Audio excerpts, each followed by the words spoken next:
Here. Council members Barnacle, Here. Fisher, Here. Healy, Here. King, Here. McDonald, Here. Hosike. Here. All members are present.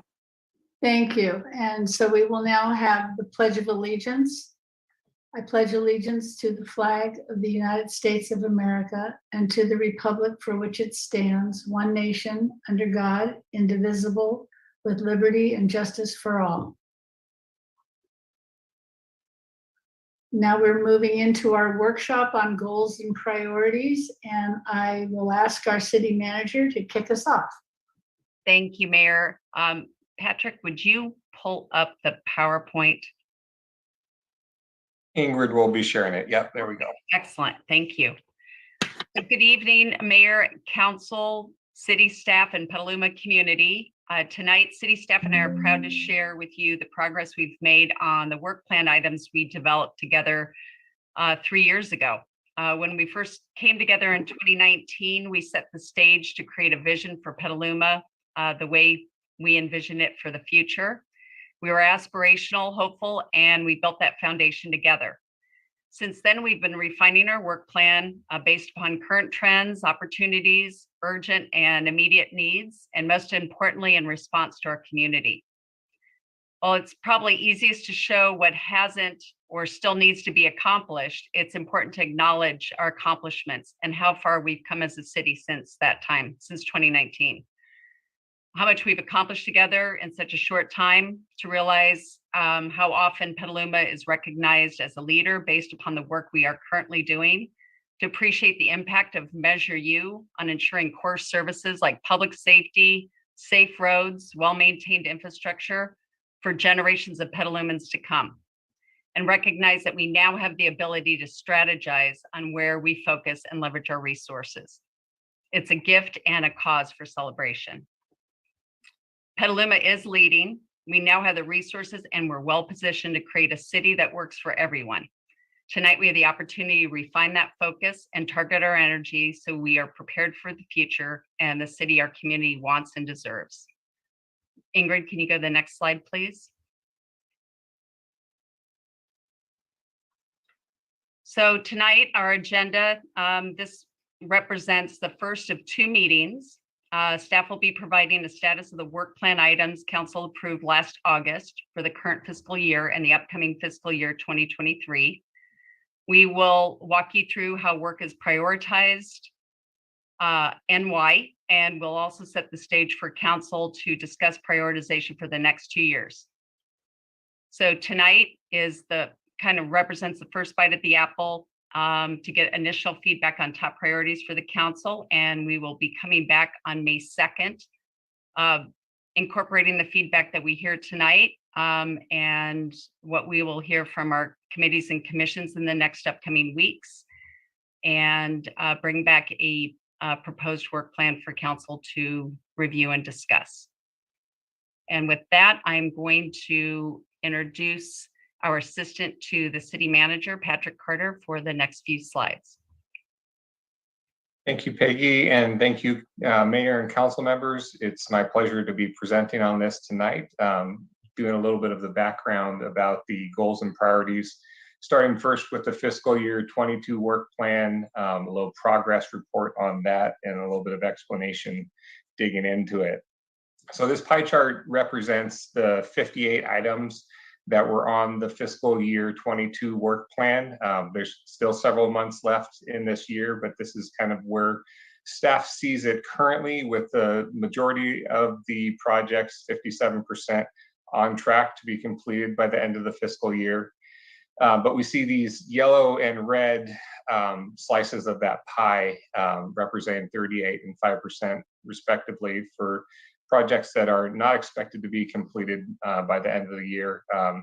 And a lot of the yellow represents bandwidth issues, specifically COVID, which had a huge impact on staff's ability to get to these priority programs, and especially the district elections, which has been an extreme level of effort on staff's part to complete by the deadlines.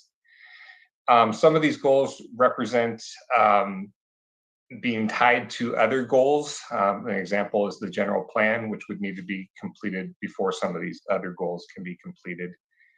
Another kind of tidbit to consider is public works staff is down 20% of their expected staff levels overall as a department, and 40% down in the capital improvements program division.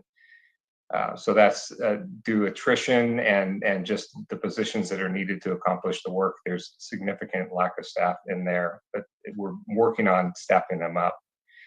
And the city was also not immune to the Great Resignation, which has affected businesses and governments throughout the country. The two red projects that are represented by the red slice, not initiated, were items that were overly broad and need a little bit more focus and refinement to really delve into those. If you could go to the next slide, please, Ingrid. And this is what we're talking about here. The review and update the city's development impact fees were appropriate, and identifying funding options to complete Petaluma's planned crosstown connectors. A lot to unpack in those two items right there. Hard to accomplish in that very narrow time frame that we had on that. So we'll be talking about what would need to be expanded upon to make those accomplishable goals. Ingrid, next slide, please.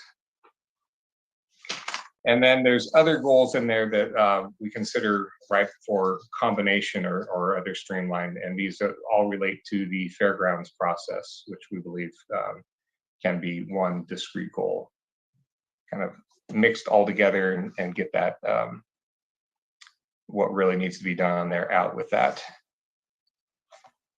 And then on to the next fiscal year, we don't see that slice of the pie of green getting bigger. We see the yellow getting bigger because this is compounding. When issues from the prior fiscal year don't get completed, it's harder to tackle those issues in the next fiscal year. So some of these things are projects that were not completed in the fiscal year 22 that get pushed off, and just a lot of work to be done. And in the next set of slides with that Brian will talk about, the Assistant City Manager, Brian Cochran, we go into the why of that. There's a lot of staff time that would be required to do these projects. So he'll delve into that a little bit more, but just want to reinforce the themes that we are rebuilding the city, and we're building the capacity of staff through training and developing the new hires that we have on board, and making sure that those staff have realistic workloads. So very important for going forward. And then next slide, Ingrid.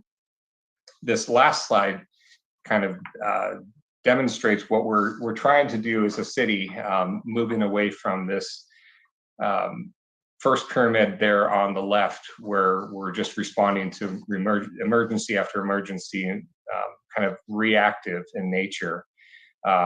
And once we kind of put out the emergencies, moving on to the initiatives, and the core services currently are suffering and need more attention. And there's almost no room at the top of that pyramid to think about process improvement. It really gets hard to prioritize that when you're struggling to provide those core services.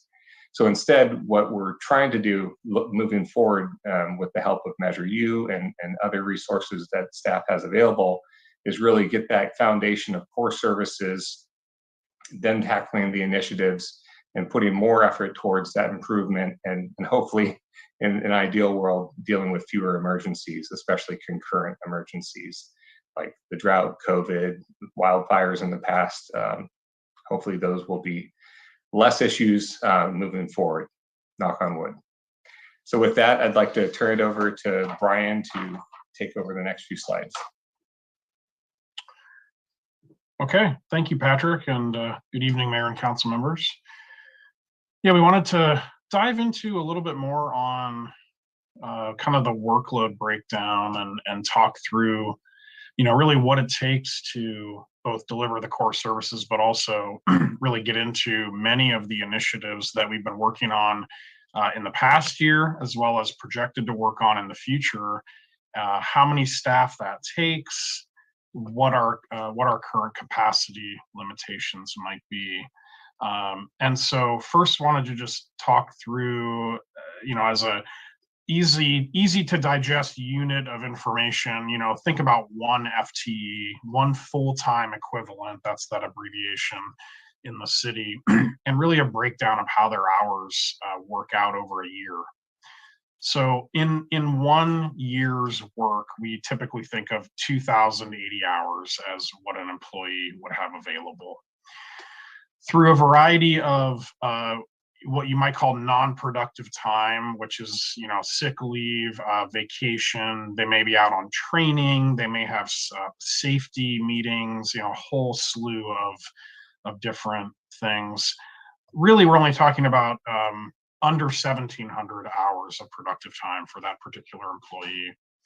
And then for any given employee, we also think typically that 75% of their time is kind of doing what you might think of as their, quote unquote, regular job. Just their day-to-day work, their regular tasks that they're going to encounter every week or every year. And so really only that 25% that's left, or in the ballpark of 400 hours annually, is available for what we might think of as initiatives or special projects or things that come up that are completely unexpected, like some of the emergencies that Patrick walked through earlier. And so some of that 400 hours then can be dedicated to a lot of these initiatives that we encounter on the City Council's goals and priorities. So next slide, Ingrid. One of the worksheets that we provided, as I believe it was attachment 3 to the staff report, is really a look backward at things that we have worked on and accomplished, or that have taken a lot of staff time during the last fiscal year. And it's a pretty exhaustive, it's a long list, 95 different things that the different departments identified as being critical to their work and that were outside of the goals and priorities. So not number 187 on the goals. It was something that we had to respond to. And when we asked all of our departments to go through and estimate kind of what were the total staff hours of those initiatives, and we came up with a figure of roughly 30,000 work hours to accomplish all of those items. And I've got a list on the next slide of those, but it's everything, from COVID and some of the issues that Patrick mentioned to also some of the special and super critical projects that we had no anticipation of going into the fiscal year that we got accomplished or that we put significant staff effort into. And so when you take that 30,000 hours and you divide it into those 400 available hours for each employee, you're really looking at about 75 employees that would have been required to get all of those things done. And unfortunately, one of the things that we have seen and that we encounter as managers and as staff is that it's not 75 employees that are working on this, basket of objectives. It's more like 30 or in that ballpark. And so what that means is a lot of staff are spending significantly more than their available time to get a lot of these objectives accomplished. And these are, everything from the emergencies. We've had a variety of legal mandates. Some of these are not glamorous, not things that have risen necessarily to the community level or the council level, but that we've got to respond to certain legal mandates and new legislation. And many of those are time sensitive in the sense that there are deadlines that we may have to meet, and we want to make sure that we're compliant with the law. So this is kind of a snapshot, and in that attachment 3 of the staff report, you'll get a much better flavor of all the different things that we're talking about on this slide. So we've got a couple other items listed here. And again, outside disasters and some of those things we had no choice on. These are major, important, exciting projects for the community, like Project Home Key. I know there was just an announcement on that the other day. A lot of staff time to be able to get that grant application in and through the process. Council has been experiencing district elections process over the last 4 or 5 months, a significant investment. The ad hoc committee ad hoc community advisory committee was a major process over the past year. We just saw the healthy democracy and the fairgrounds process engage recently, and so that's been a significant investment. Yeah, the response at East Court in terms of the flooding issues that we had there, the Cool Cities Challenge. There are many of these examples, and some of them, again, were responding to disasters. Some were exciting, some were major projects, and will be shaping, I think, the city's future moving forward. But we really had to respond to them in the current year, and they were not listed specifically on our goals and priorities. So then wanted to move kind of forward looking and look at some initiatives that we're going to be working on over the next couple of years. And we listed these again in attachment 4, and the story really is similar. So we had, again, close to 100 initiatives on that upcoming departmental work plan sheet that we included there with the staff report. And it's, again, tens of thousands of staff hours that are going to be invested there. And so it's a comparable roughly 70 FTE worth of staff time, again, spread over a 2-year period. But so it's a different comparability there, but still a significant staff effort. And so these are both a combination of items that are in the goals, and we're trying to project the staff time associated with them, as well as many things that are outside of the city goals. And so these are everything from updating our tree preservation ordinance, Project Home Key. You see, again, that was both in the past in terms of the work to get the grant application, but now we have to actually get the project up and running. Implementing agenda management system, which I think most staff agree is critical to being able to optimize, putting out our weekly council agendas. Working on replacing our financial system, which is Eden, that's there in the lower left corner, which is always a significant lift for any city to implement or to upgrade their existing financial systems.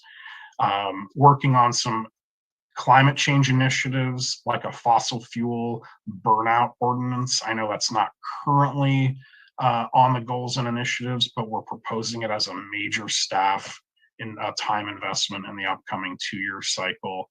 Updating our parking regulations. So there's a huge list of projects here, and you'll see many of them on the goals and priorities, but also some that departments have identified as critical to moving forward and getting some important objectives accomplished. And then I think, Ingrid, you were going to take over here. I am. Thank you so Right. much. All right. So thank you so much. Just to kind of continue on with our story. This slide really represents our Measure U effort. So in addition to the important initiatives that are underway, we also are focused on implementing the priorities set within our Measure U tax measure. That measure was approved by our voters to specifically focus and improve our ability to prepare for health, wildfire, and other natural disasters, maintain our 911 emergency response times, ensure 24-hour police and fire staffing, keep our public areas safe and clean, repair our roads, and support local businesses through recovery. So as we review our goals and priorities, we try to keep this in mind and make sure that these important initiatives and core services remain top of mind for staff. We've made great strides in this area, such as by bonding $20 million for street improvements, enhancing our public safety response with our SAFE team, and by shoring up our disaster response teams and infrastructure. However, there's still much work to be done here, including hiring several dozen staff to fill vacancies and new positions meant to right-size our city so that we could continue to provide core services while focusing on these efforts. And as you know, almost everything we do involves people, and rebuilding our city for future generations, both internally and externally, will heavily rely on people. And it takes more than money just to right-size and rebuild any organization. Some of the things we are facing include losses of organizational knowledge that must be recovered and rebuilt. We've had to create and redefine dozens of positions. Since last April, we've created or updated 40 new positions and hired over 50 employees. As we recruit those new employees, we need to onboard and train them. Along the way, we also had to negotiate with our labor unions and catch up from years of disinvestment in our organization. As we look to rebuild a culture of excellence, we're also challenged with the many labor issues that have arisen from the COVID emergency. And finally, as Patrick mentioned earlier, the Great Resignation is among us. We are focused on retaining our workforce to assure that we can continue to build our organization and reach for the excellence that we want while completing the major initiatives that we're discussing tonight. Thank you, Ingrid. So, sorry, now I think I'm sending this back to you, Peggy, or maybe Brian. No, you're sending it back to me. Okay, good. Thank you. Thank you so much. So as we're looking at our nearly 100 priorities and then probably another 100 moving forward, we want to make sure that this current pace is sustainable, even with a growing staff. As Brian mentioned earlier, we only have so many available hours to move these initiatives and make progress on the initiatives. So when do we elevate something as a priority? And, you know, we as staff have had to make some hard decisions, whether it was during COVID and trying to make sure that we are being agile and responsive to the community because needs were changing dramatically. And so we had to reorder priorities and figure out how we could still make progress on those priorities. We need to make sure that adequate time is allocated to our foundational core services. We also saw this during the pandemic of how we can keep the city moving forward and providing our essential services, and also how we can make time to allow for strategic thinking and taking advantage of opportunities as they come up, how to leverage the resources we have, and how we can be available to respond appropriately to the emergencies. Next slide.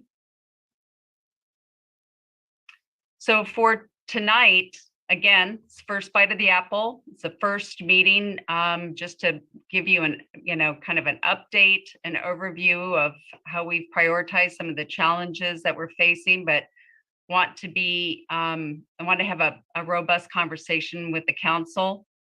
We'd like to, at the end of the evening, come up with the top 10 list to give staff a lens to look through. So when we come back with the draft work plan, that we have those priorities fully in focus. We'll take your feedback and integrate it into the draft plan.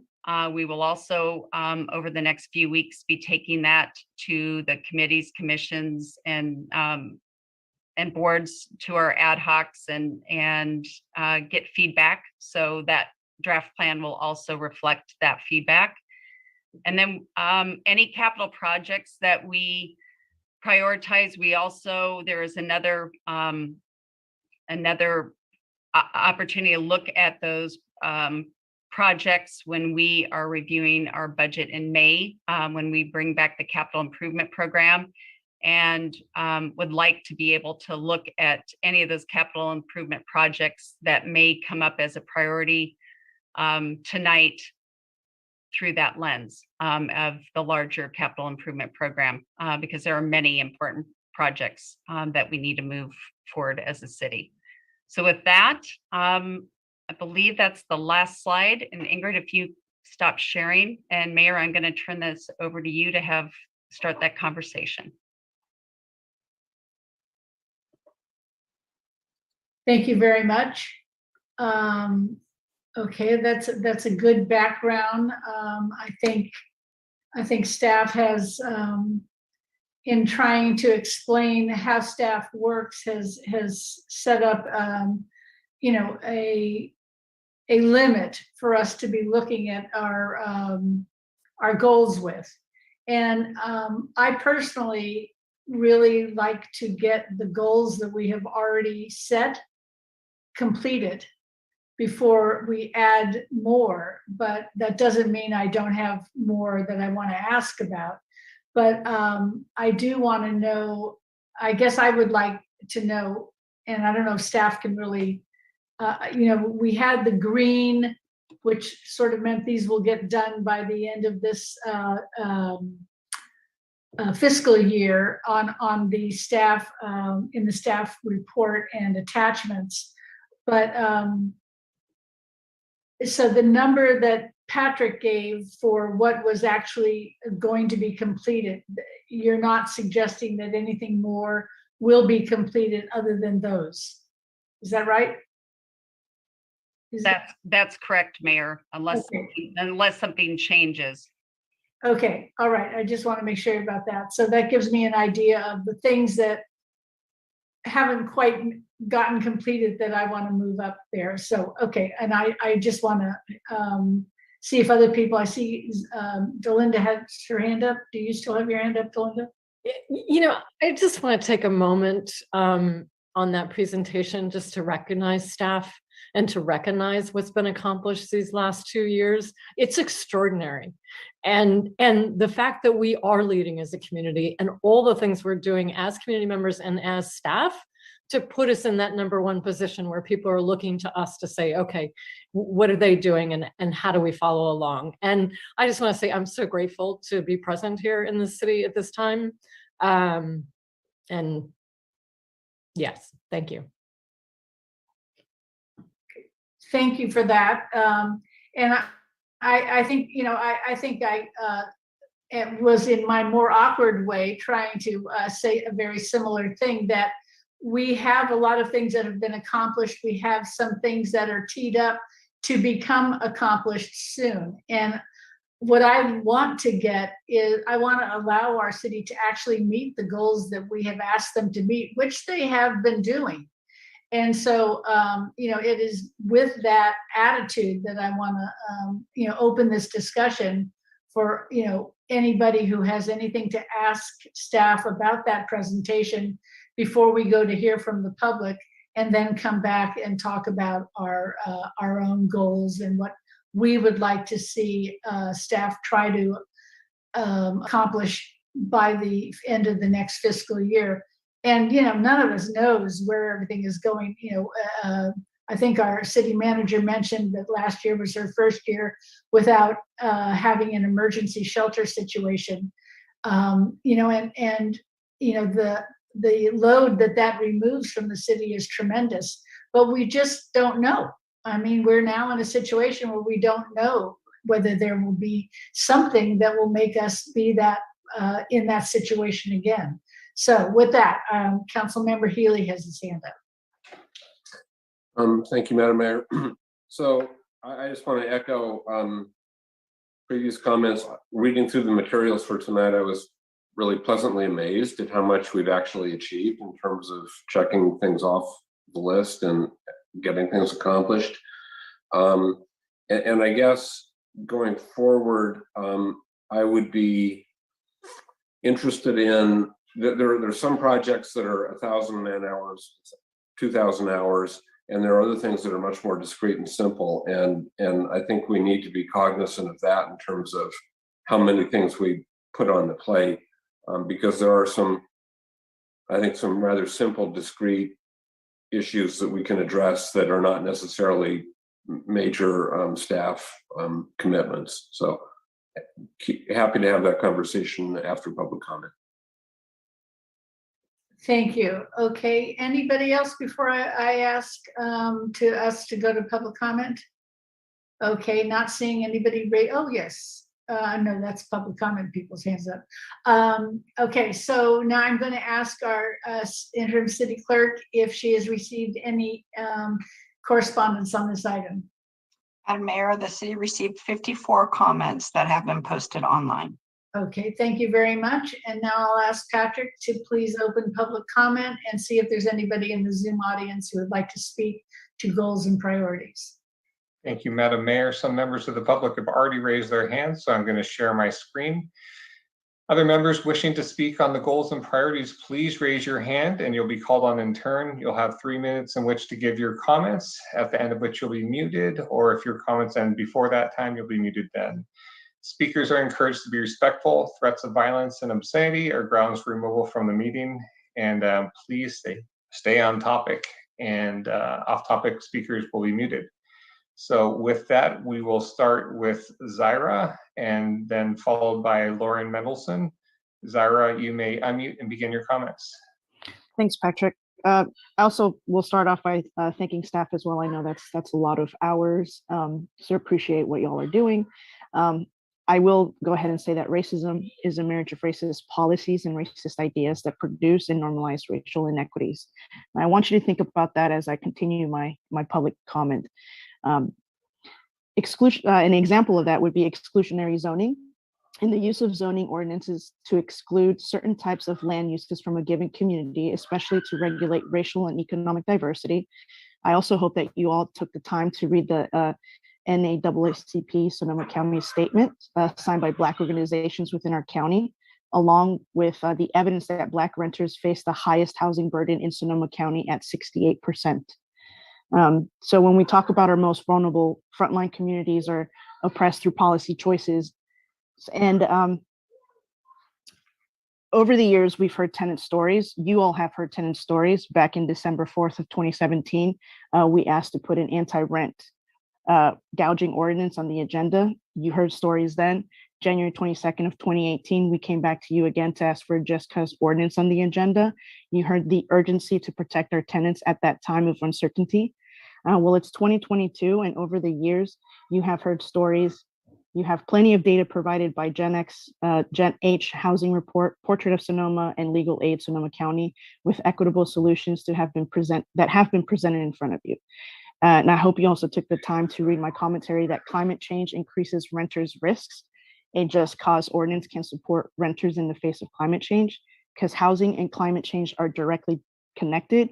Housing and health are also directly connected. So what we want is a stable, safe, and affordable neighborhoods necessary for positive health outcomes, in which I hope you prioritize just cause ordinance now. Thanks so much. Thank you, Zaira. And I should have mentioned at the beginning, we have 48 members of the public in attendance at this time. Next speaker is Lauren Mendelson, followed by Wendy Jacobs. Lauren, you may unmute and begin your comments.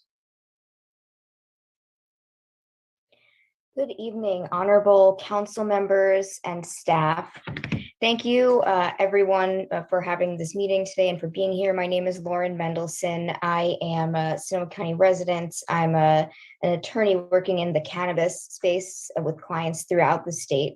And I'm here to speak specifically on the item, revisit the cannabis ordinance.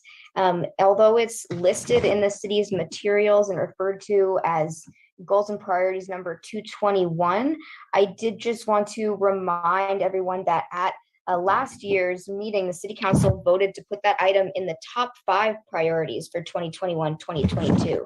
And that doesn't really seem to be reflected anywhere in these documentations. So I do encourage the council to continue to prioritize this item highly and to move forward with this, specifically cannabis storefront retail. The sooner that the cannabis ordinance is updated to allow this use, the sooner that the city, its residents, and visitors can benefit from the jobs and tax revenue and medical products that it will provide. So again, thank you. And I really do encourage you to keep prioritizing that item highly and to move forward with it. Thank you so much. Thank you, Lauren. Our next speaker is Wendy Jacobs, followed by Sheila Baker. Wendy, you may unmute and begin your comments. Now comes Relief Petaluma. Relief proposes 4 priorities to further Petaluma's climate action framework and a proposed parks master plan. We want to continue progress in climate action, environmental justice, public health, and increased biodiversity. These 4 priorities will allow the continued expansion of our tree canopy. 1, complete the new tree preservation ordinance necessary to protect and conserve valuable existing public and private trees in Petaluma. 2, establish an urban forestry department consisting of an arborist, urban forester, and 2 assistants in order to implement the new tree preservation ordinance, maintain existing public trees which have an extensive maintenance backlog, implement the urban forest management program currently in development with grant funding, and guide the expansion of Petaluma's urban forest. 3, extend purple pipe for irrigation to all city schools and parks in the 101 corridor so that shade trees may be planted for cooling, cleansing, stormwater mitigation, and carbon sequestration. And 4, begin working toward a green river corridor by updating the approved 1996 River Corridor and Enhancement Plan and adopting necessary zoning guidelines, updating to reflect current conditions and to adapt to the most serious effects of climate change, such as sea level rise and increased stormwater runoff. A green belt along the river offers major benefits to all stakeholders. Thank you very much. Thank you, Wendy. Our next speaker is Sheila Baker, followed by Howard. Sheila, you may unmute and begin your comments. Thank you so much, Patrick, and hello, City Council and Mayor. I just want to say that I agree with the public comments of Zaira Garcia regarding the Just Cause ordinance, and also her commentary in the Argus Courier of the same subject. You received in the public comments the letter by the North Bay Organizing Project, the Legal Aid Society, the AFL-CIO, and other organizations, and signed by a number of organizations, including a church, regarding the Just Cause ordinance and the problems that we have because it's going to expire, and also that the TPA is not really adequate. Solving these problems of unjust ordinance for renters is going to help a lot. And if we can really tighten up our approach to tenants, and we can solve some problems of homelessness and housing, and really come to on a real strong position of housing and all good things. I didn't write this down. So I want to say that I agree that this is a problem that we need to really face it, and we need to face it soon, and within, I would say, very, very soon, within the next week or two, because it will expire. So thank you so much. Bye-bye. Thank you, Sheila. Our next speaker is Howard, followed by John Crowley. Howard, you may unmute and begin your comments. Hi there, I'm Howard Formby. Thank you for the opportunity. Speaking on relief priority number 2, establishment of an urban forestry department. An urban forest is a complex system of trees, plants, wildlife, soil, air, and water. An urban forest links a city with our surrounding habitat and extends benefits beyond the bounds of the city limits. Petaluma should establish an urban forestry department to preserve and promote our urban forest, identifying policies and strategies to proactively protect, manage, and grow the city's tree population so that residents and visitors alike can experience the canopy's social, economic, and environmental benefits now and for generations to come. Healthy tree-lined streets are a key component of our urban forest, contributing to a more walkable, livable, and sustainable city. They create greener and more vibrant neighborhoods, connecting us to nature and enhancing the quality of our daily lives. Tree ordinances are greatly needed. As a landscape professional and avid gardener, it's painful to see the amount of unprofessional tree pruning in Petaluma with little or no oversight. Take tree topping as an example. Topping a tree is the removal of the top of the central stem of a tree, called the leader, as well as the upper main branches. They are usually sheared off at a uniform height, seriously affecting its health and reducing its habitat value in the landscape. Topping leaves large wounds that are slow to heal, becoming entry points for insects and diseases.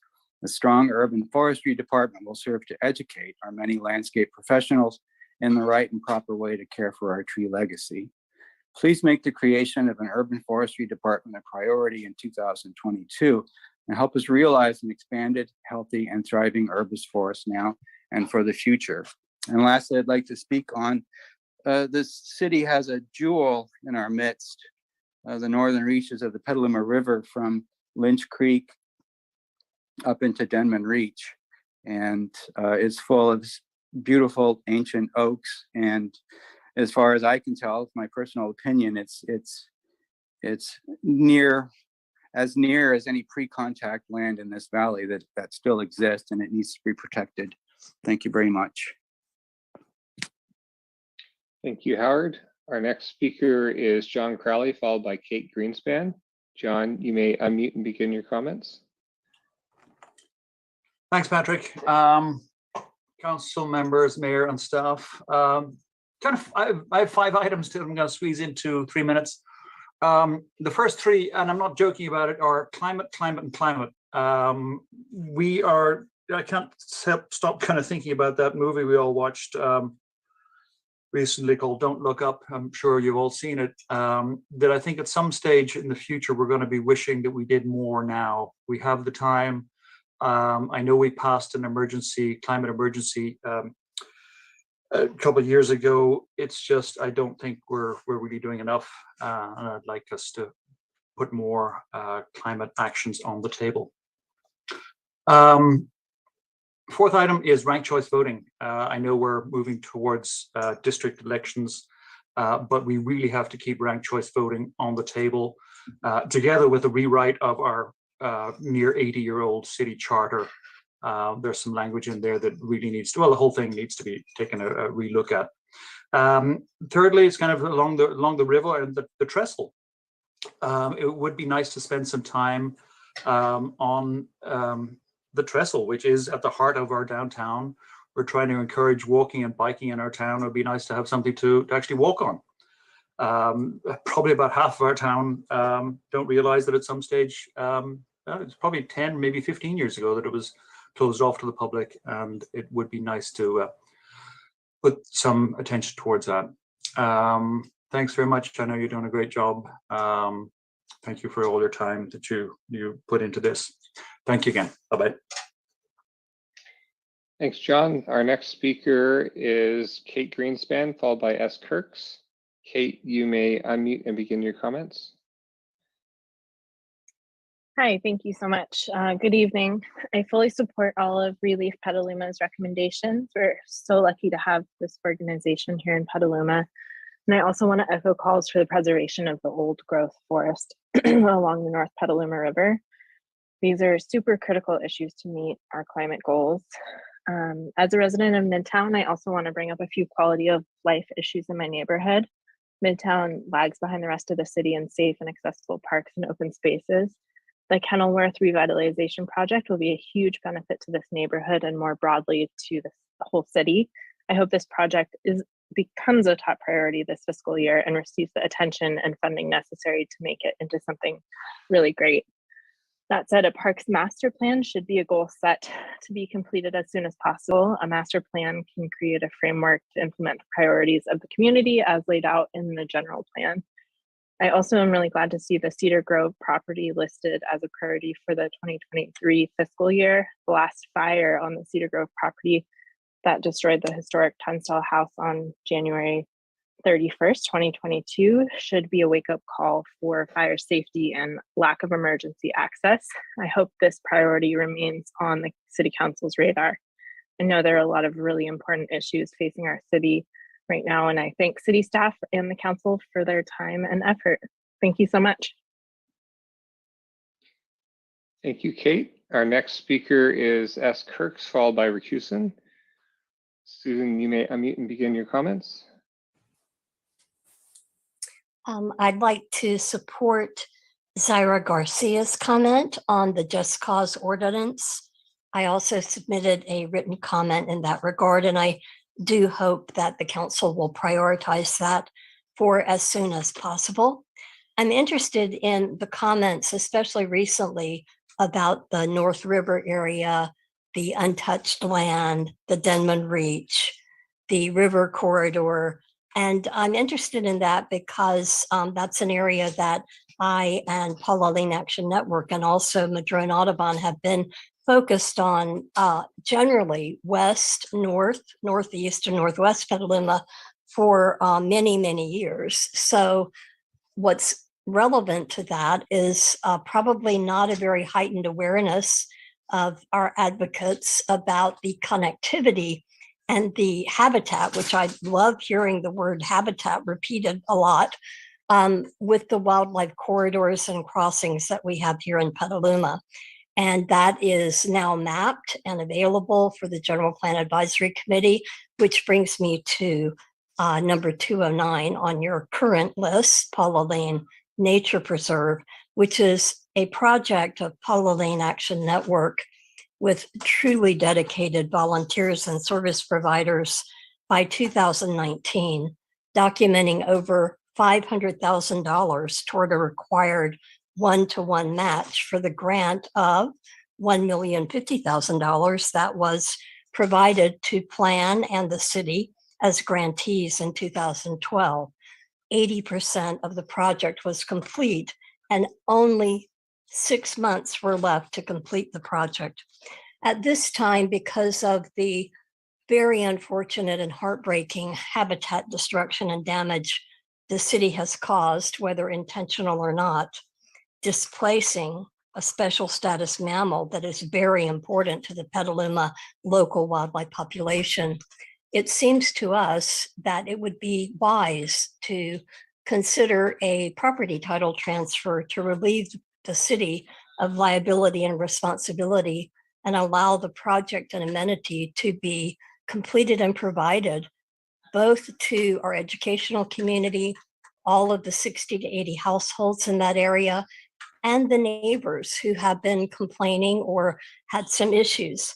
When the project is complete and access and programs are available, an understanding and connection to the land and our area, including the north area of Petaluma, would be available. So I'd like to ask your council to consider that because it certainly would take a lot off your plate. Thank you. Thank you, Susan. Our next speaker is Rakusen, followed by Michael Tatone. Rakusen, you may unmute and begin your comments. Thank you, Patrick. I'm just going to echo some of the thoughts about protecting the old growth forest in the northern Petaluma River. And I love the idea of creating an urban forestry department. Obviously, the fecundity and productivity of forests can't ever be overlooked, and especially old growth can't ever be replaced.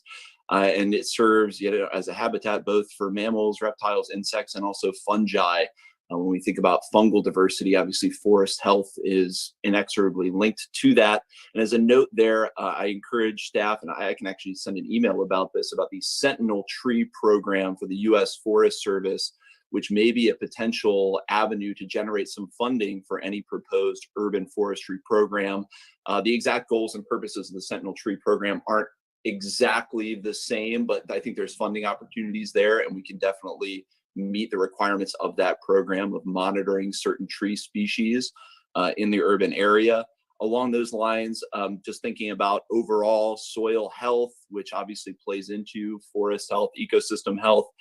We've had some meetings about the Petaluma Valley Groundwater Sustainability Agency and wondering if alongside the sampling and data collection efforts, it sounds like they will already have to undertake, if some sampling of overall soil health and soil nutrition can't happen alongside that. So those are my thoughts kind of on environment, save the forests. I think there's been a lot of groundswell for that. And then also want to see if we can get the Technology Advisory Committee, I've been kind of keeping my eyes peeled for their next meeting, to do an initial assessment of cost and benefit analysis of the city of Petaluma laying fiber optic cable for that all-important last mile service. Again, I think a lot of people don't want to see cellular or 5G proliferate as the kind of delivery mechanism of last mile service. and we would rather see fiber optic run to every building or home. And there's an opportunity there, obviously pending a cost benefit analysis, but there seems to be a huge opportunity there for the city to lay down that cabling like a utility, thereby not being dependent on the service providers. They actually control the infrastructure, can lease it back to the service providers. And at the end of the day, they're still going to provide service to the area. I think there's no downside to it other than that obviously pretty big capital investment to get it going, but I think it would set Petaluma up very nicely for decades to come. So those are my thoughts. Thank you. Thank you for those comments. Our next speaker is Michael Titone, followed by Beverly Shore. Michael, you may unmute and begin your comments. Hey everybody, my name is Michael Titone, and I'm a board member of the Sonoma County Tenants Union. Before I make my comments, I would like to point out that this is a goals and priorities meeting for the city, and there's no interpretation available for Spanish speakers. As harsh as that sounds, I think it does say something, and we should think about that. Because requiring speakers to request interpretation ahead of time has an effect of making it more difficult for Spanish-speaking folks to participate in city meetings and is not inclusive. But I'm calling today to ask the city to prioritize just cause eviction protections for renters this year, and to have protections for renters in place before the county eviction moratorium expires in June. We know that 1/3 of Petaluma's population consists of renters, and that people of color are disproportionately represented among renters.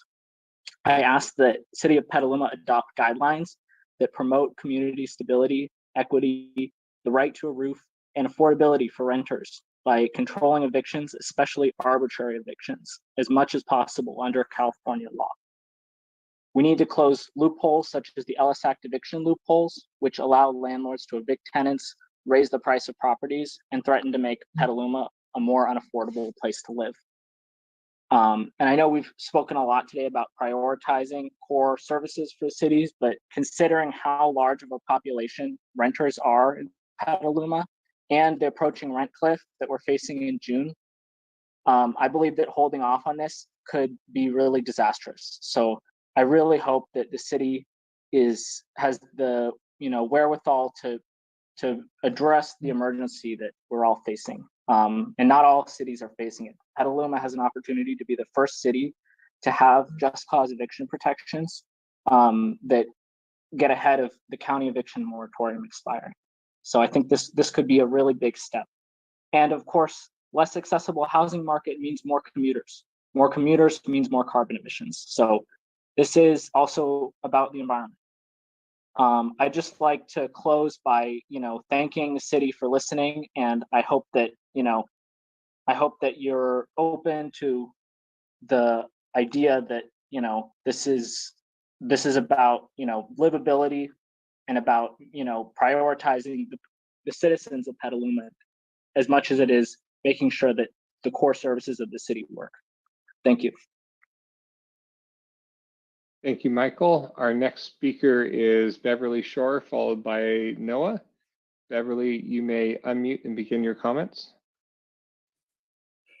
Hello, this is David Powers. I'm borrowing Beverly Shore's iPad for the evening. Thank you, council. Thank you, mayor. Thank you, staff, for all your hard work in gathering all of this data, which is almost overwhelming. I'm here to speak tonight on a climate issue.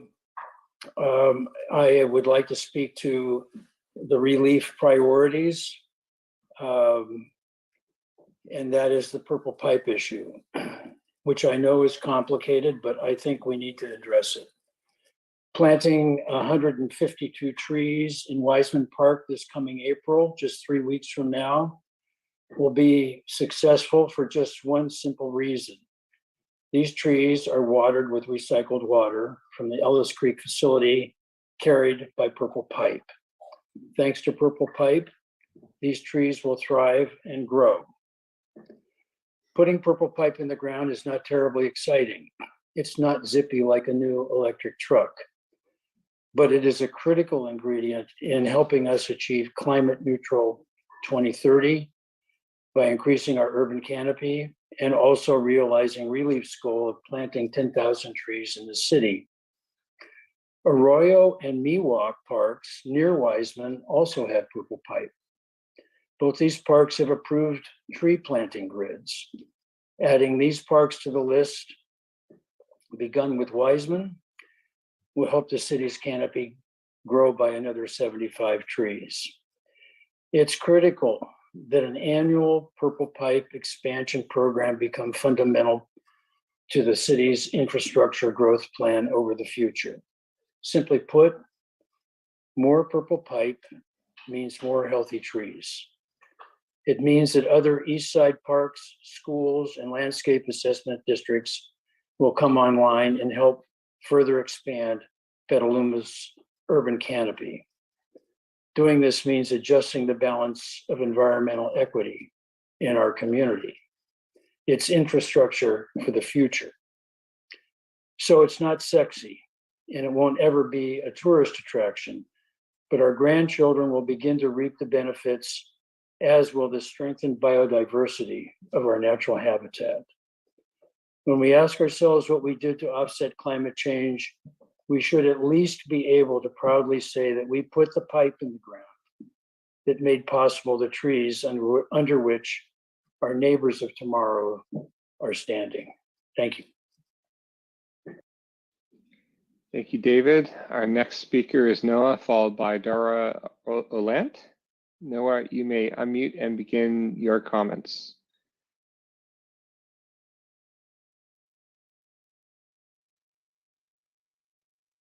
Are you there, Noah?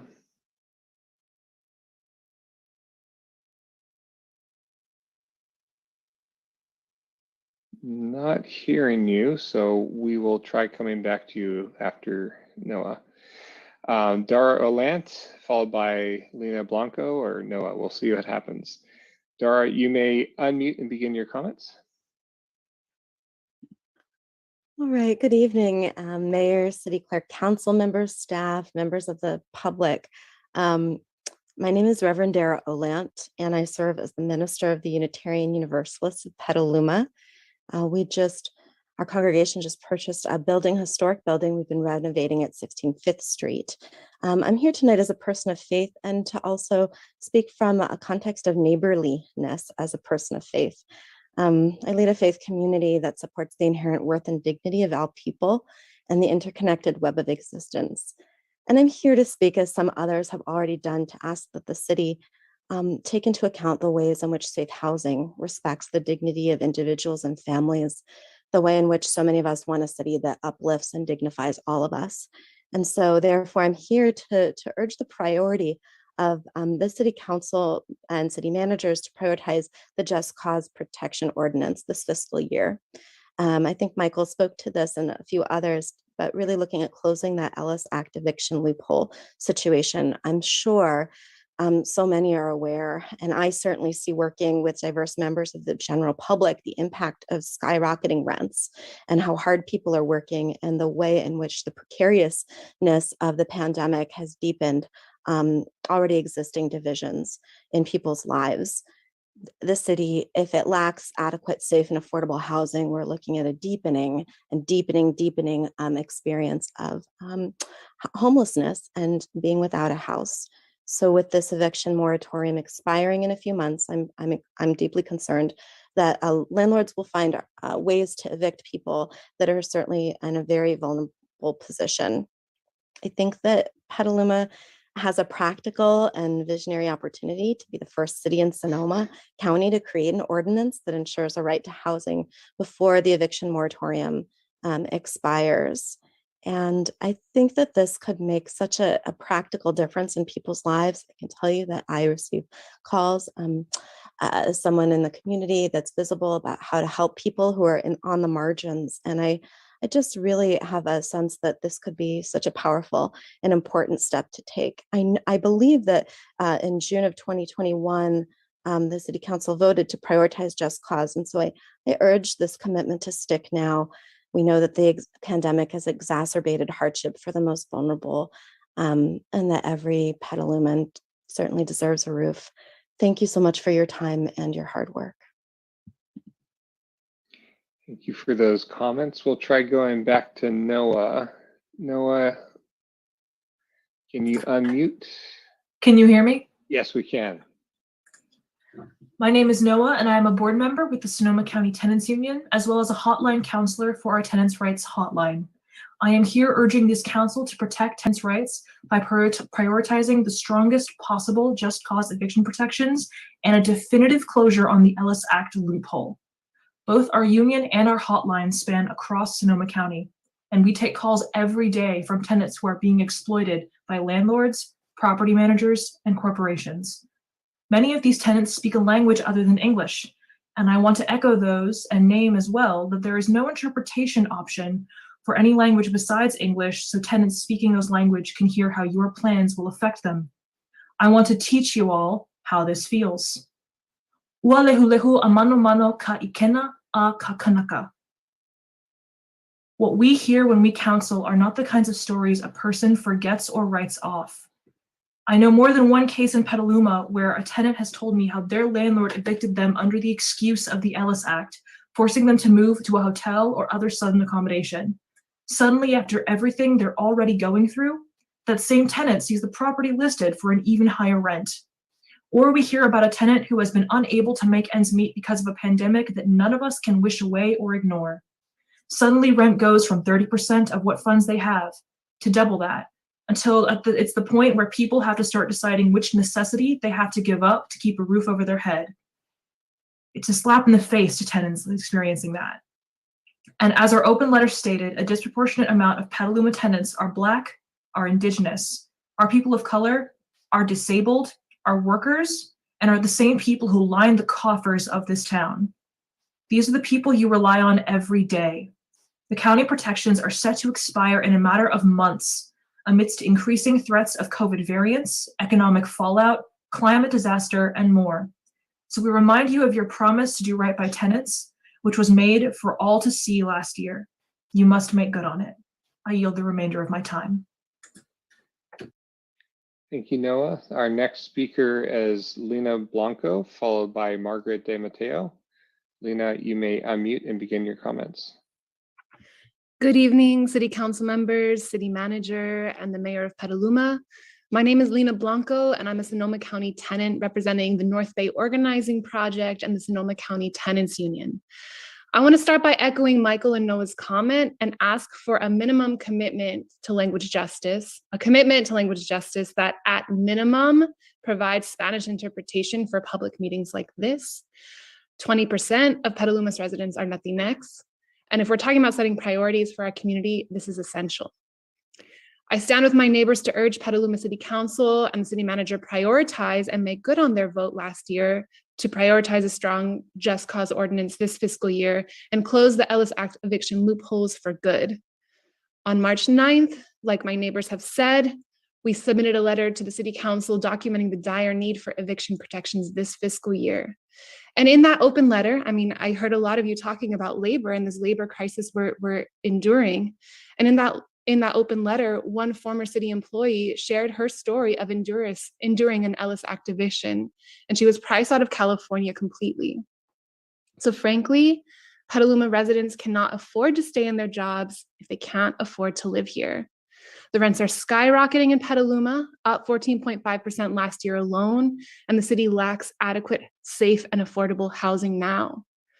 With the eviction moratorium expiring in a few short months, I'm extremely concerned that landlords and property management companies will find new ways to evict our most vulnerable Petaluma residents. Housing is a climate issue, it is a COVID issue, and it is an emergency issue. The reduction of affordable housing stock available to working people forces more workers to commute from out of our city, driving up carbon emissions. I'm asking that the City of Petaluma adopt simple, practical guidelines that promote neighborhood and community stability. Evictions upend and send ripple effects through our entire community. And legal loopholes make it easier for property management companies and landlords to forcibly remove tenants in order to re-rent the units at market rate.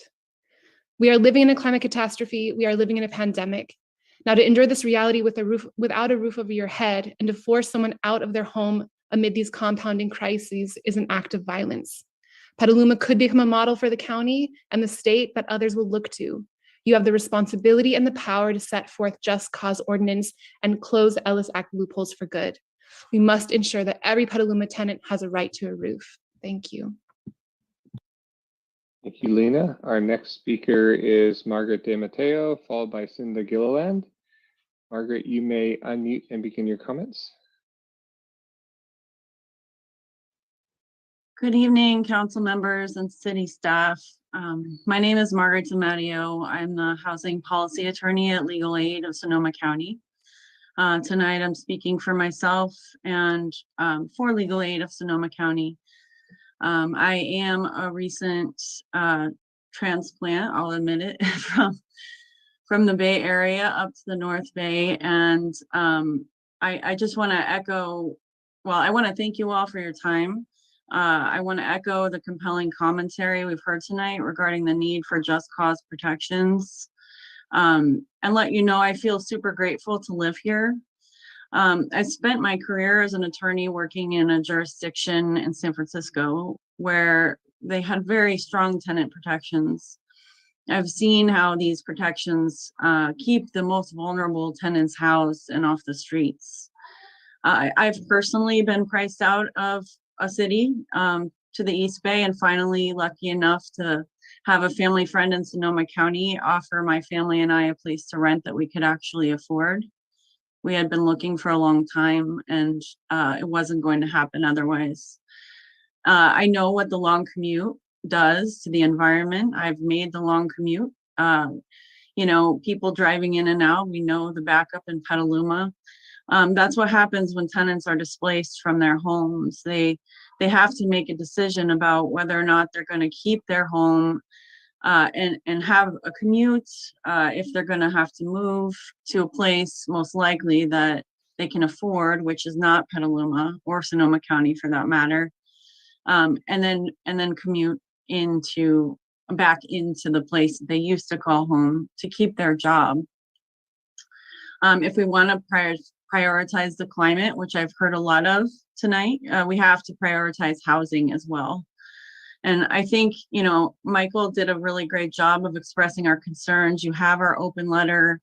You know, this isn't the first you've heard of this. We've brought this to the city council last June, and it was, you know, a resolution was adopted to pass this fiscal year. And now we have this timing issue where the eviction moratorium is going to expire. You know, we haven't seen the reality of what it looks like in Sonoma County after the passage of the Tenant Protection Act, because there's been a moratorium, and the only protections available have been, you know, for the only exemption was the Ellis Act and threats to public health and safety, and we've seen the Ellis Act abused left and right. So we need to close these loopholes. I appreciate your time tonight. I just ask that you do what at least 30 other municipalities have done. Thank you for your comments, Margaret. Sorry, I had to cut you off there. Our next speaker is Cinda Gilliland, followed by Aura Aguilar. Cinda, you may unmute and begin your comments. Hi, thank you, everybody. Thank you, Council and Patrick. I'm Cinda Gilliland, and I want to first, my first overarching comment is just about the crucial nature, I think, of our public realm, the places where we can be inclusive and create places for our community to develop, and also for a vibrant economy. I think along those lines, the Parks Master Plan, I think, is an important step in that regard. I would encourage the Parks Master Plan to look at public plazas and potentially even streets. And I would like to specifically talk about the trestle. I have had the opportunity recently to work with staff downtown in doing a couple of parklets, and I think there's great opportunities for the for public and staff collaborations. I enjoyed and appreciated the work that we got done. But the trestle in our downtown is really an eyesore. For a vibrant community, it is is a detriment. We've been turning more towards the river through COVID and occupying the space on Water Street for restaurants. And lately we will have the chess table initiative that will further enliven that. And I think that addressing the trestle in some way, I would like to see it renovated and preserved. I think it could be a wonderful amenity for the community.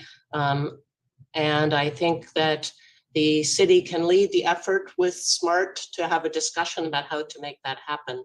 And I would like to hear from you, what is the plans for addressing this issue that's been in our midst for some time. Thank you. Thank you for your comments, Cinda. Our next speaker is Aura Aguilar, followed by Ben Peters. Aura, you may unmute and begin your comments. Hi, everyone. Thank you. My name is Aura Aguilar, and I'm a renter in Petaluma and a board member of the Sonoma County Tenants Union. I'm here to urge the Petaluma City Council members and the city manager to prioritize a strong just cause ordinance this fiscal year and close the Ellis Act eviction loopholes now. I used to be a housing counselor, and I saw how violent and traumatic evictions are on families. The eviction moratorium will be expiring in a few months, and I'm seriously concerned that landlords are going to find arbitrary ways to evict our most vulnerable residents. I've spoken to so many Petaluma tenants, many of which are Latinx. So yes, as many have said, it's extremely disappointing that there's no interpretation right now. And many of these tenants are scared of how the end of this moratorium will affect them and their families. As a Petaluma resident, I'm horrified that this is how we would treat people, that we would allow an eviction crisis, and that this seems to not be a priority for our city. This is absolutely not the Petaluma I want to live in. Over 200 people have signed on to a petition in support of just cause protections in Petaluma, and I know this issue should not be dismissed. You voted to prioritize just cause last June, and I'm asking you to stick to that promise. Thank you. Thank you for those comments. Our next speaker is Ben Peters, followed by George Beeler. Ben, you may unmute and begin your comments. Yes, good evening. My comment is about work plan item number 49, trying to put solar on as many of the city-owned buildings as is feasible. I know this has been a goal for some years, and we still don't have a public update on any of the initiatives. Working in this industry, I am a little bit surprised how long the carport projects are taking. Was also surprised to learn that panel and infrastructure audits did not occur prior to those contracts being signed. So a public update on all of the initiatives would be very helpful. For example, working with Sonoma Clean Power, I don't know what the status is of the city volunteering some of its lands in response to SCP's request for information for municipal host sites. If we miss that boat, then we miss that train. And so I'd like, as a part of work plan item 49, to get a solar update to the public as soon as possible, because there are a lot of questions, comments, confusion, concern regarding this topic, especially as it relates to the large floating solar project at the wastewater treatment plant. We need to make sure we're working with the best possible provider, one who can actually complete projects on schedule. The last thing I'll say is the city did support a letter to the CPUC regarding the transition from net metering 2.0 to 3.0. So you're all very familiar with the importance of the timeline to get as many of these projects going in the next few months. So I appreciate the continued focus on this effort, and I appreciate a public update as soon as practical. Thank you. Thank you, Ben. Our next speaker, you may unmute and begin your comments. I come before you today not to ask for a new priority, but to ask for something that needs improvement given Petaluma's climate goals. Over this last year, Relief Petaluma has diligently worked with local experts, city staff, and your tree committee on updating Petaluma's tree ordinance. So, with relatively little work, it can be ready for your adoption. Enhancing our urban forest is a critical piece of your climate emergency actions because of the roles tree plays in carbon sequestration. One of the key provisions of the updated tree ordinance is to improve provisions to saving existing trees when reasonably possible. This is critical for climate change mitigation goals because trees that are decades, even centuries old, sequester orders of magnitude more carbon than young trees. This is urgent given our 2030 goals. Petaluma has a long history of honoring trees, as does many of our finest California cities. Petaluma was recognized as a Tree City USA 18 years ago in 2004 by the Arbor Day Foundation. Trees are a source of great beauty, provide shade and other environmental benefits, enhance property values, create community identity, and generally enhance the quality of urban life. Relief asks you to complete the drafting and supervise the adoption and implementation of a new tree ordinance necessary to protect and conserve valuable existing public and private trees in Petaluma.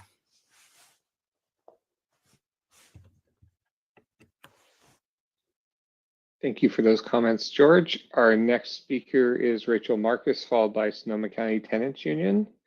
Rachel, you may unmute and begin your comments. Thank you all. My name is Rachel Marcus. I'm a renter in Sonoma County, and I'm a tenants' rights counselor with the Sonoma County Tenants Union. I want to echo all of those who have spoken in favor of the need to prioritize just cause eviction protections, as well as the need for Spanish interpretation and language justice as a bare minimum for these meetings. Petaluma has the highest rent in Sonoma County. The cost of rent has gone up over 14% in just the past year, and there is no sign of it stopping because there is no limit to what the market will bear as long as housing is considered a commodity instead of a basic human right. At most, the average working person gets a 3% COLA increase if they are lucky. People are getting squeezed, and it's getting more and more impossible to live here. Passing a just cause eviction ordinance is not an auxiliary issue. It is central to everything in this city. It is central to climate change, to resilience, to racial equity, and to labor.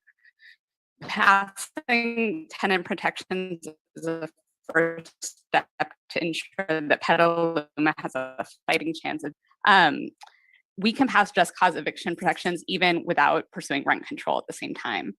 This is just cause protections is a first step that will keep families in their home. The city of Emeryville passed a just cause ordinance. Additionally, cities like Oakland, Berkeley, and Richmond have just cause ordinances, and they are experiencing many similar dynamics as Petaluma and other cities throughout Sonoma County. I want to take a moment. I've heard a lot of talk about climate tonight. And as much as we would just wish or hope that floods, fires, droughts, pandemics are going to just go away, they're not. They're here with us. This is going to be accelerating. And when it's become worse, corporations and property owners profiteer off something that should be a basic human right, which is housing. We saw this happen with the price gouging after the Tubbs fire, and it's happening again with rising housing prices throughout the pandemic. People's wages remain stagnant, and many are unable to recoup their losses from the pandemic still, as the eviction protections from COVID are going away farther and farther, as many have talked about, or they leave their frontline jobs entirely in search of an area that's more affordable.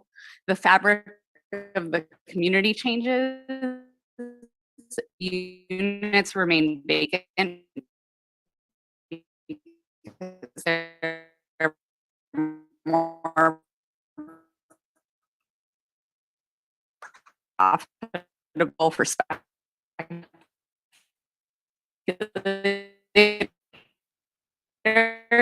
renters and the rest of Sonoma County. Thank you. Thank you, Rachel. Our next speaker is, you may unmute and begin your comments. Good evening, council members. My name is Elizabeth Avila and I live in Santa Rosa. I'm a tenant organizer for the North Bay Organizing Project and also manage the Sonoma County Tenants Union Tenant Counseling Hotline. Many of our tenant counselors who you have heard speak today as well. I'm here to urge you all to prioritize a strong just cause ordinance this fiscal year and to close the LS Act eviction loopholes now. In my role as a tenant counselor, I often come into contact with tenants who are being evicted for arbitrary and frivolous reasons, even with the countywide eviction moratorium in place. We hear the same statements echoed over and over again. Rents are too high for them to relocate. They might be one step away from being unhoused, and that landlords are harassing and driving out tenants who simply want to enjoy their right to a home. And yes, housing is a human right. In the recent weeks, there have been concerns about a tsunami of evictions that are to come following the expiration of the eviction moratorium and other protections. What will happen to Petaluma's tenants then? It's really frightening, it really is. And while the tenants union is endlessly empowering and advocating for tenants, we can only do so much. So please prioritize a just cause ordinance in Petaluma to ensure a right to housing before the eviction moratorium expires. Another commonality that I encounter throughout our counseling hotline is tenants who are afraid to advocate for themselves and assert their rights in fear of retaliation. I began as a tenant counselor last August, and I still remember the first call I ever took on my own. After walking through this tenant situation with them and going over their rights, they mentioned that they were still afraid of asserting their rights because the landlord might suddenly decide to move a relative in into the unit and essentially evict them. I was stumped, and to this day, these concerns still stump me, because while it is unlawful for a landlord to retaliate in response to a tenant asserting their rights, there's not much that prevents them from claiming that they're moving a family member in, when in reality, they're using LS Act evictions as a loophole. Legal loopholes like these make it easier for property management companies and landlords to forcibly remove tenants or re-rent their units at market rate for higher rent. These evictions need clear regulation to keep families in their homes and allow tenants to comfortably assert their rights when living in unsafe, inhabitable, and unacceptable conditions. Tenants in Petaluma make housing their priority every day when they go to work to earn income to pay their rent. I think it's only fair that you make their housing a priority too. Thank you. Thank you for those comments. Our next speaker is Kelsey Vero, followed by Taryn Obaid. Kelsey, you may unmute and begin your comments. Hi there. Yeah, my name is Kelsey Vero, and I am with the Deep Democracy team of the North Bay Organizing Project. I just wanted to echo what was being said about prioritizing a just cause eviction protections for Petaluma and maintaining that as a priority, which it has been in the past, and wanting to ensure that it doesn't fall off the radar, because it is something that affects people every day in the community, and it is absolutely basic to their the health of the community that people have housing that is safe and affordable.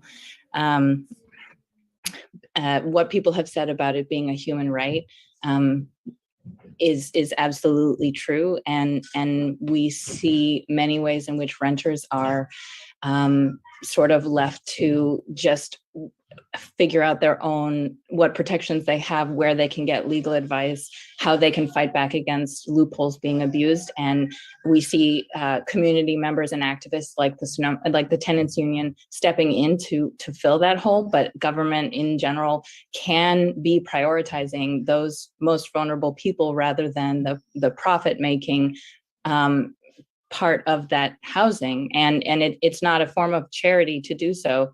It is about nurturing the community that you have so that it doesn't get picked away at and essentially erode until you basically have nothing left. So yeah, I want to just echo that, and we'll be watching what happens next. Thank you. Thank you for those comments, Kelsey. Our next speaker is Taryn Obaid. Taryn, you may unmute and begin your comments. Hi, thank you.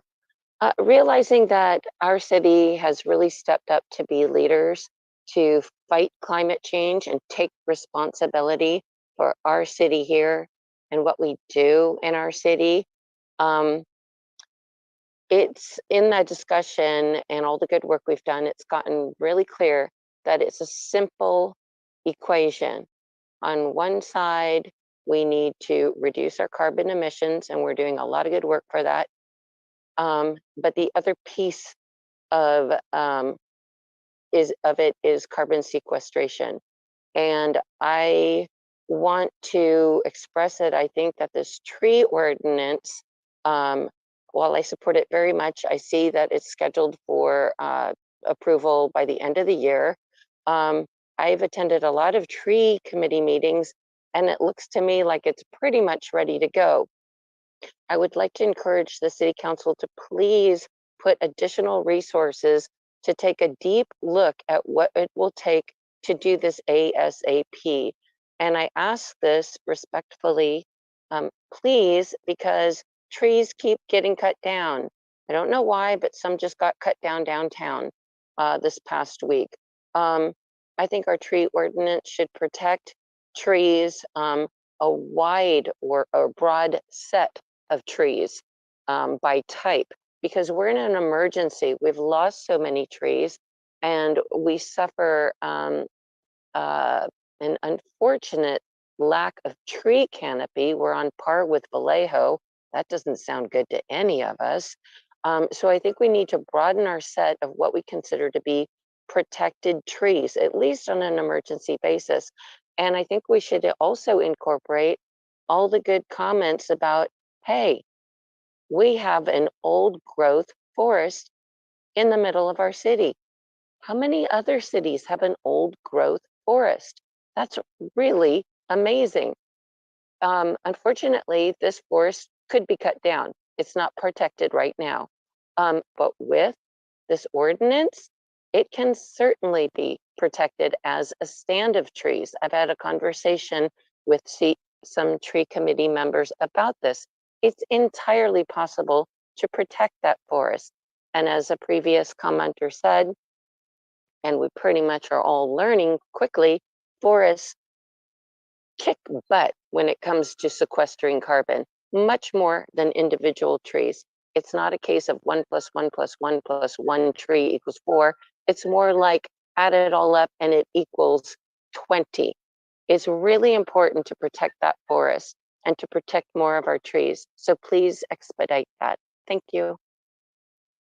Thank you, Taryn. And that is the last hand we have up currently. So I will turn it back to you, Madam Mayor. Thank you very much. And with that, we'll close public comment on this workshop item and bring it back to the council. I can't help but notice that a lot of the public comments and actually the correspondence that we received also have been fewer in number. They're not all over the board. So I really do think that that does speak to how much good work the city is doing. And now we are seeing people and pointing at what it is that they'd really like us to move in. So with that, I'm going to start discussion among the council members, and I see Vice Mayor Hosake has his hand up. So let's go start with you. Thank you, Mayor. First, I want to also thank the staff for all the work they've done, all the work they continue to do, and for their dedication to the goals that we've set. Beyond that, I'd like to say that even though we're not having a fire right now or a flood, and hopefully we're near the end of this COVID emergency, we have these other emergencies that we shouldn't forget. We've declared a climate emergency. I'm pretty sure we declared a housing emergency. And I think we may have, and if we didn't, we should have declared a racism emergency. And it's with these things in mind that I wanted to well, begin maybe by thanking all the folks who came to speak in favor of the Ellis Act and just cause eviction protection. But I think that, with this variety of emergencies going on, that it makes me want to put the top of my list the few items that have the most direct impact on our chronically and unfortunately increasingly underserved residents. So I really think it's important for us to bring forward the just cause eviction and Ellis Act protections. And secondly, in relation to this, in my own mind at least, is to hear, to formally receive the recommendations of the ad hoc committee on policing and racism, and to act on those recommendations. A lot of other things I like to do, but I have put those at the top of my list, and I'll leave it at that for now. Not that I'm encouraging people to add to their list, but I will say that we do have scheduled a workshop to hear the report and discuss and move forward, I believe next month, in the month of April, yes. So I think that one's going to be easy to get for you, Vice Mayor. So, okay, so Council Member King. Thank you, Madam Mayor. And I just want to start out, the very first note I made after reading the package this weekend was the substantial progress and completion of many major goals since 2019. And I know that came at a cost to our staff, and I want to thank everybody on the staff, because the fact of the matter is that while we can set policy, things don't get done if our staff can't get to them and get them done.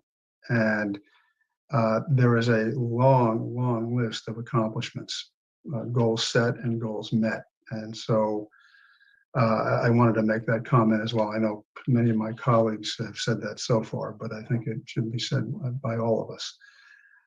So my next comment is I'm a little unclear where we're going with this, because I agree with the mayor's comment earlier about wanting to see what is currently on our goals go forward, which includes quite a bit of items that are there in terms of timing and partial completion. And in terms of setting goals, we have a number of categories here. We have ordinances.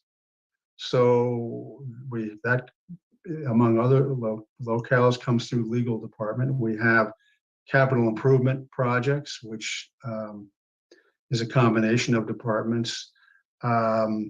So, I kind of want to see our capital improvement projects continue that are on the list. And and if I was going to prioritize or move one a little bit ahead to some degree, although I think it's going to take years, is to deal with the trestle. I think it's a major cost, a major time commitment, but I think it's important. I think it's important before it completely falls into the river and we wind up with an emergency situation similar to what we had with the F Street Bridge on a much larger scale. So that's one comment I make in terms of a priority. It's on the list, and I'm using it as an example. So I would like some feedback from staff on what you're really looking for. Are you looking for a list of completely new goals that we're going to prioritize and add, and then we have to take something off the list, or what exactly? Because the top 10 was not listed in the report that we received, and we just got that this evening. So can I get an answer to that before I continue? May I, Mayor? So thank you, Councilmember King. And just for clarification, what staff is looking at, we did put together, and I believe it's attachment for our proposed departmental work plan. And that is our best guesstimate on between what's existing, our goals and priorities, and some other initiatives that we need to accomplish just to move the city forward, especially with the growing workforce and just a variety of needs as an organization. So hoping to hear from council kind of what is the top 10 from, from the majority or all of council, one top 10 list that we can keep in our sights. It's a lens for us to look through, because as we know, things come up, districting came up. And so we had to, without having that prioritization, we had, if we've got 100 priorities, then we have no priorities because we can't make traction on them. So if we had a top 10 list, we would have a lens to look through that when something does hit, the next fire, God forbid, earthquake, but or another pandemic, what would be, or a loss of staff, what would be that top 10 that we really don't want to let our focus off of on. And so that would really be helpful for staff as we come back with our next work plan. So my follow-up is, we have a number of things, and I'll give an example. The community sports parks are on that list. That's partially completed. There's a bid to go out on the baseball field. I would want that to go forward, and I would expect that it would go forward. If that needs to be on my top 10 list, then I'll put it on my top 10 list. But it seems to me there's a fair amount of projects that are that's listed as 75% completed. And I realize these percentages aren't perfect. They're guesstimates, but they're reasonable. So are we really looking at, not prioritizing dozens of projects that are being worked on now, or are those going to be still go forward, and we're going to prioritize for you what really hasn't started and has a heavy lift? I would just say that, of course, that we're going to be working on those projects, as you know, with the baseball field. And you mentioned the trestle earlier. We don't own the trestle. I mean, that's something we definitely need to make progress on with SMART to see what that liability is and what they're willing to help us, either own that property or help us, rehabilitate it.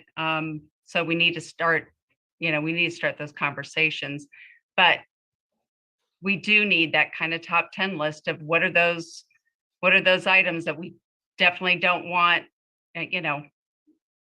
to have staff, let off on the gas, and that we continue to focus and try to get that done in the next 2 years. Won't get the trestle done in the next 2 years. We know that. No. We can make progress. There's a lot of things we can make progress on. But what are those top 10 things that we absolutely want staff to get done in the next 2 years? Okay, well, that's a little more clear to me. Thank you. Thank you. So I'll just give a series of items, and then we'll see where they go. So I started with the trestle, and I realized that's beyond 2 years in all likelihood, but I'm going to put it on my list. I'm going to keep the community sports park, even though I know it's probably going to go to the next step sometime in 2023 or later this year. I would like us to take a serious look at a city charter amendment and evaluation of the city charter. With respect to our solar projects, I would like, and this may be more of a add-on than a goal, to add battery storage, particularly when we get to floating solar, which I would certainly consider a priority. And at the existing or soon to be existing solar projects that we have already online through Forefront. Generally roads projects, bike paths, that are in the system. I don't even know how to prioritize one over the other. We have some major road projects that we've committed to. I mean, one we're in construction on South Petaluma Boulevard. We're talking about North McDowell. And I'm including, bike paths and pedestrian improvements as well on any of that. Crosstown Connector Workshop, which I know we're going to have at some point later this year. We've identified a number of climate issues, and I guess within my priorities would be continuing along those lines. The ones I've mentioned, and some of the other ones that are in the active stage. The one thing that I didn't see in there that I would like us to consider, and this is another longer term goal, but a dredging funding plan. We're already a couple of years down the road, and that the river needs to be dredged every 4 to 5 years, at least in theory. And then Ellis Act protection and closure, but if we're going to be looking at renter protections, I would like to include mobile home park ordinance revisions to protect against, potentially protect to the degree we can, against the type of action that was taken last fall to substantially increase the rents at Youngstown due to capital improvements.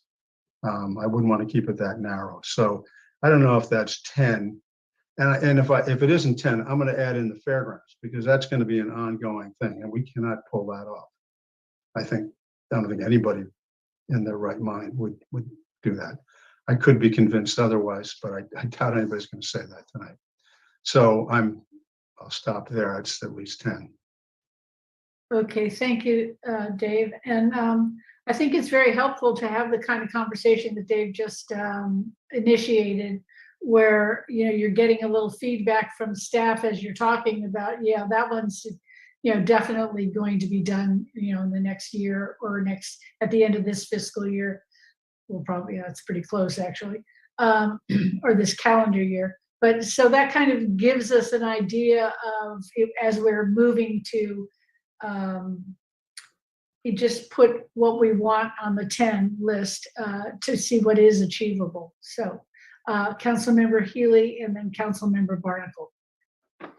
Thank you. So I've been sort of joking for at least 10 years about the Petaluma City Council's 37 #1 top priorities. Some things never change.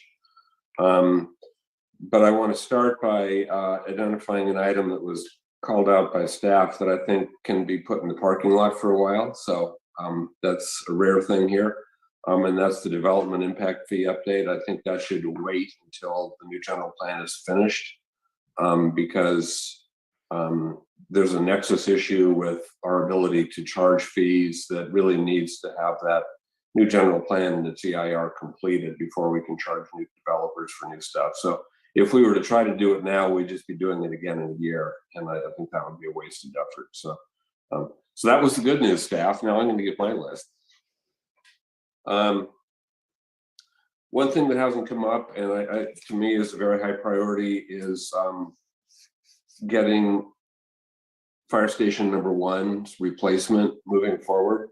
I believe we need to, it was a commitment from staff that we would fund that out of the second bond issuance of Measure U, which is coming up. So before that bond issuance happens, that station needs to be shovel ready. We need to have identified the site. We need to have architectural drawings. We need to have secret clearance. And for those of us with more history, the Casa Grande Motel site was donated to the city because the city identified it as the ideal location for the replacement Station 1. And we spent over $500,000 in architectural and other plans and other issues to get that moving forward. So I'm hoping with our new permanent fire chief in place, and congratulations, Jeff, that we can revisit this issue, come to closure on where it needs to be, dust off the old study that looked at response times and identified a very narrow area where that station could be located. Not that much has changed since then, so I don't think it requires an entire new study. You just might need to find the old one. My personal hope is that the Casa Grande site will come back into contention, but I'll leave that to staff to formulate the recommendation that see fit. A few other things we raised at a previous meeting, providing some assurance to the fair subtenants that they'll be able to stay. And I think there's a rather simple contractual fix that we can do, and so that they're not looking at being kicked out 1.5 years from now. I think that would be a good faith an olive branch, and I'd like to see that happen. I do support moving the trestle to shovel-ready status so that we can seek grant funding. Right next to that is the Balshaw Bridge, which I raised last year as an issue, which is also undergoing demolition by neglect, although it's at a somewhat earlier stage, and really could use some work so we can extend its life. One thing that I raised last year, so right now Lake Sonoma is a little bit below where it was in terms of storage from this time last year. So, you know, absent some major early spring storms, we're going to be having at least the same level of cutbacks required for our customers this summer. The city of Healdsburg and then entities in Marin were making treated wastewater available to folks, so if they wanted to put in a tank in their garage or on their side yard, it could be filled up and they could keep their landscaping alive. And we didn't do that last year, but we now know that this year is going to be at least as bad as last year was. And so, you know, if Healdsburg can do it and Marin can do it, I don't see why we can't do it. Let's see, I believe parking regulation updates is coming forward anyway, so I don't think that's something that needs to be added to a list. I do support looking at an Ellis Act backstop because I think there are abuses there. And I will agree with Councilmember King on mobile home parks. I think the folks at Youngstown dodged a bullet early this year. There are some simple fixes to our mobile home stabilization ordinance that can and should be done quickly. There are some other longer term issues that we should be looking at as well, but those aren't as urgent. And I did send a memo to the city attorney and the city manager over the weekend talking about those issues, and would ask that that be shared with the rest of the council so everyone else could see it. And I'll stop there. Thank you. Thank you very much, Councilmember Barnacle.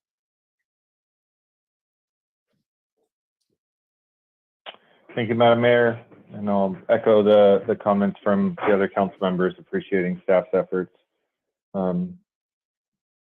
So I think I took a little bit, maybe a similar but maybe different approach to this, and I am looking for things that have a return on investment of staff time. So things that either add revenue, so I think cannabis ordinance needs to be up at the top, or cuts cost. So things like, one thing that I'd like to add is consolidating the youth and the senior committee to being an age-friendly committee, and then consolidating transit and PBAC to being a mobility commission. Either one, I think both of those that, and I asked the city manager in advance of this meeting if she could speak to the time requirements that goes into basically supporting a committee or commission, so that we could give an estimate of like what we would see, you know, what actually are the savings in staff time, because that's time that theoretically could be put towards other priorities. So Peggy, can you speak to that a little bit? I think that we're starting to do an analysis. I don't know, Brian Cochran, if we have preliminary numbers. It kind of depends, Councilmember Barnacle, on the complexity of the committee or commission. Not every committee or commission is equal in support. So it kind of depends on how frequently they meet. We have talked about various consolidations just from efficiency, just because I believe we're probably close to 20 or 21 committees and commissions and ad hocs, and a variety of panels that we support. Brian Cochran, I don't know if we have preliminary numbers, and if we don't, then we can bring it back next time.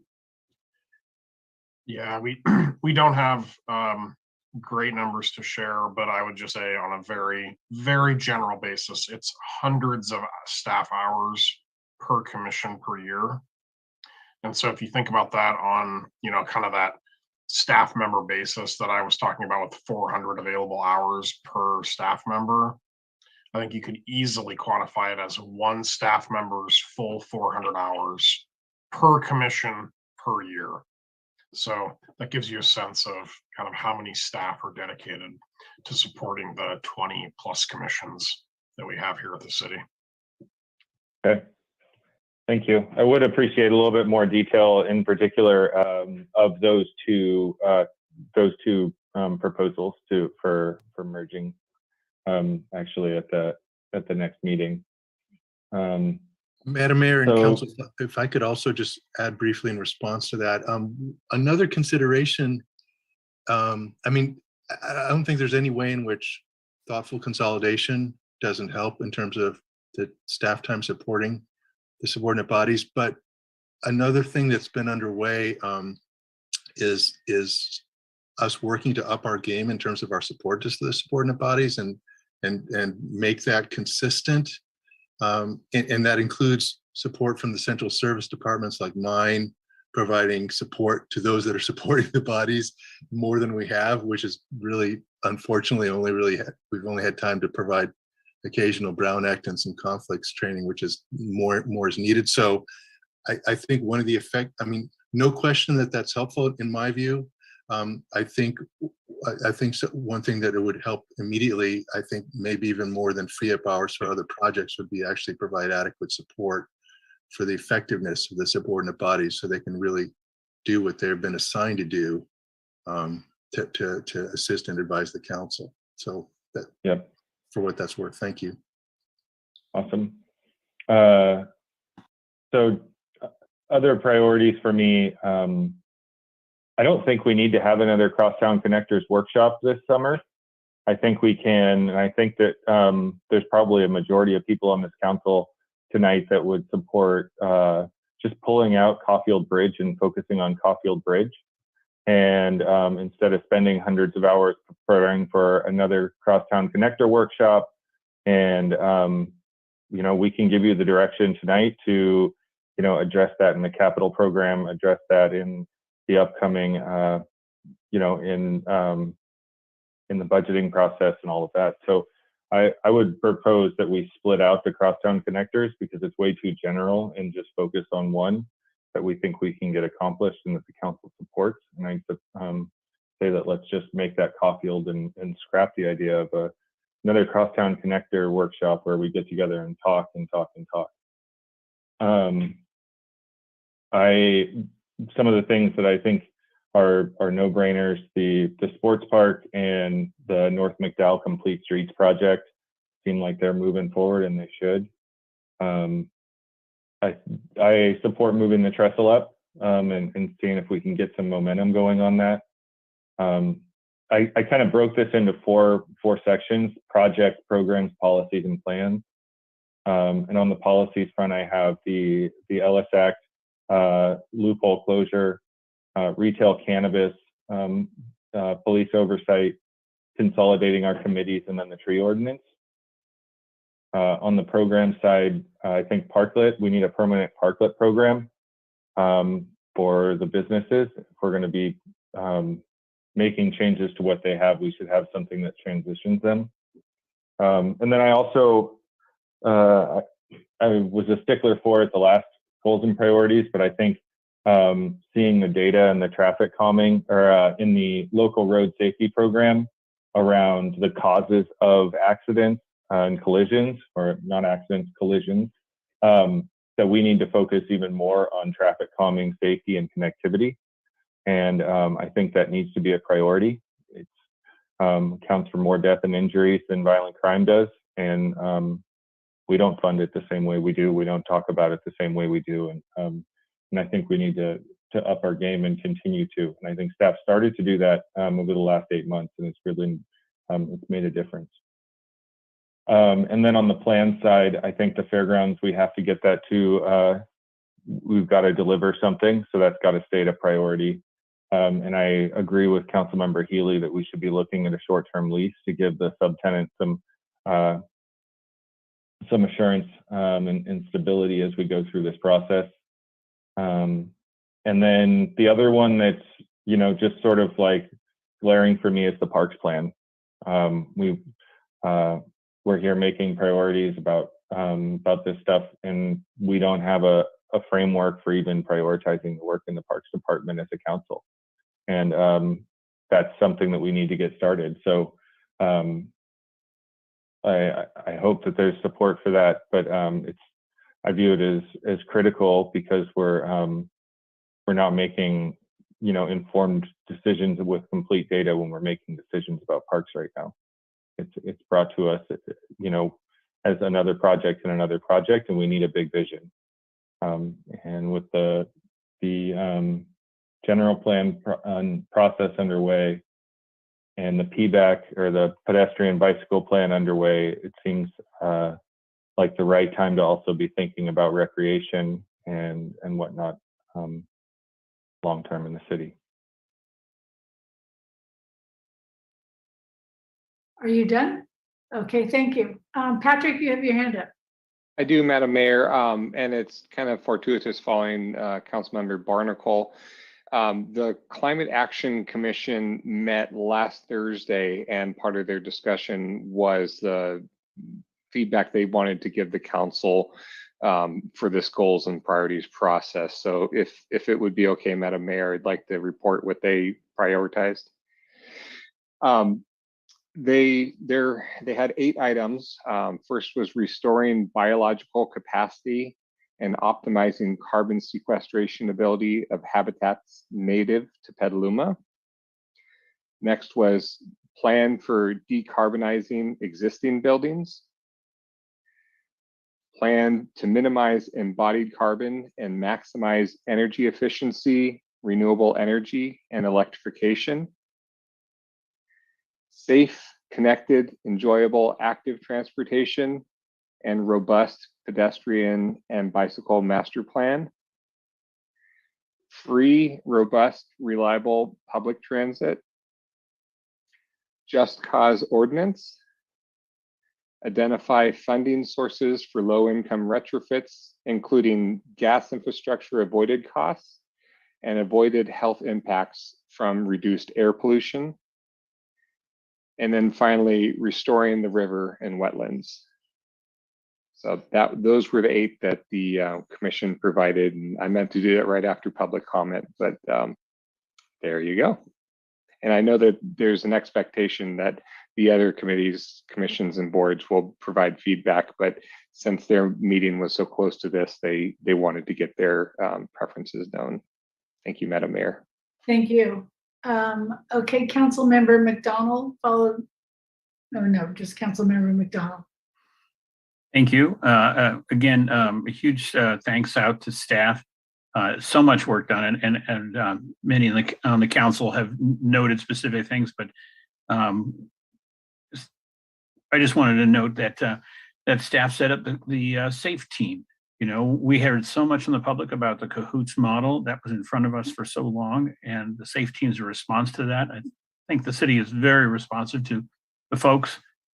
I'm also real excited about the People's Village, the Home Key project, and things just keep coming out of left field. And then, of course, there's the district elections, which, while to the public side might seem a calm transition, the effort at staff level to make it seem seamless and engage the public to the extent they are. I can see why there are goals on this list that council might wish were done quicker or done different or whatever, but man, staff, given constraints, let alone COVID, is doing great. So getting down into my specifics, the trestle moving forward would be my number one thing. I note in the 2022 several things that I'd like to keep on here. I like to keep the crosstown connector on here, that conversation, though I hadn't thought about the proposal Councilman Barnacle put out there, which I think I would support. And also number 18 on the list, it's improving bike paths, and it's marked as complete, I think, or mostly complete. But I don't think we can get to that point on it. There's some things that that just aren't attached yet and should be. And staff knows what I'm talking about when I say the 500 feet. The 500 feet is what it takes to connect Water Street out to the SMART path. The SMART's built, it goes crosstown. It's an equally fabulous to Lynch Creek amenity for non-combustion vehicles, and it's only 500 feet. We need to get that to the top of our list. I might be touching on things that are mostly capital. We'll come back around to that in a minute. I do think we're neglecting the integrated pest management, which I really want to see, really wrap up here and be published and implemented.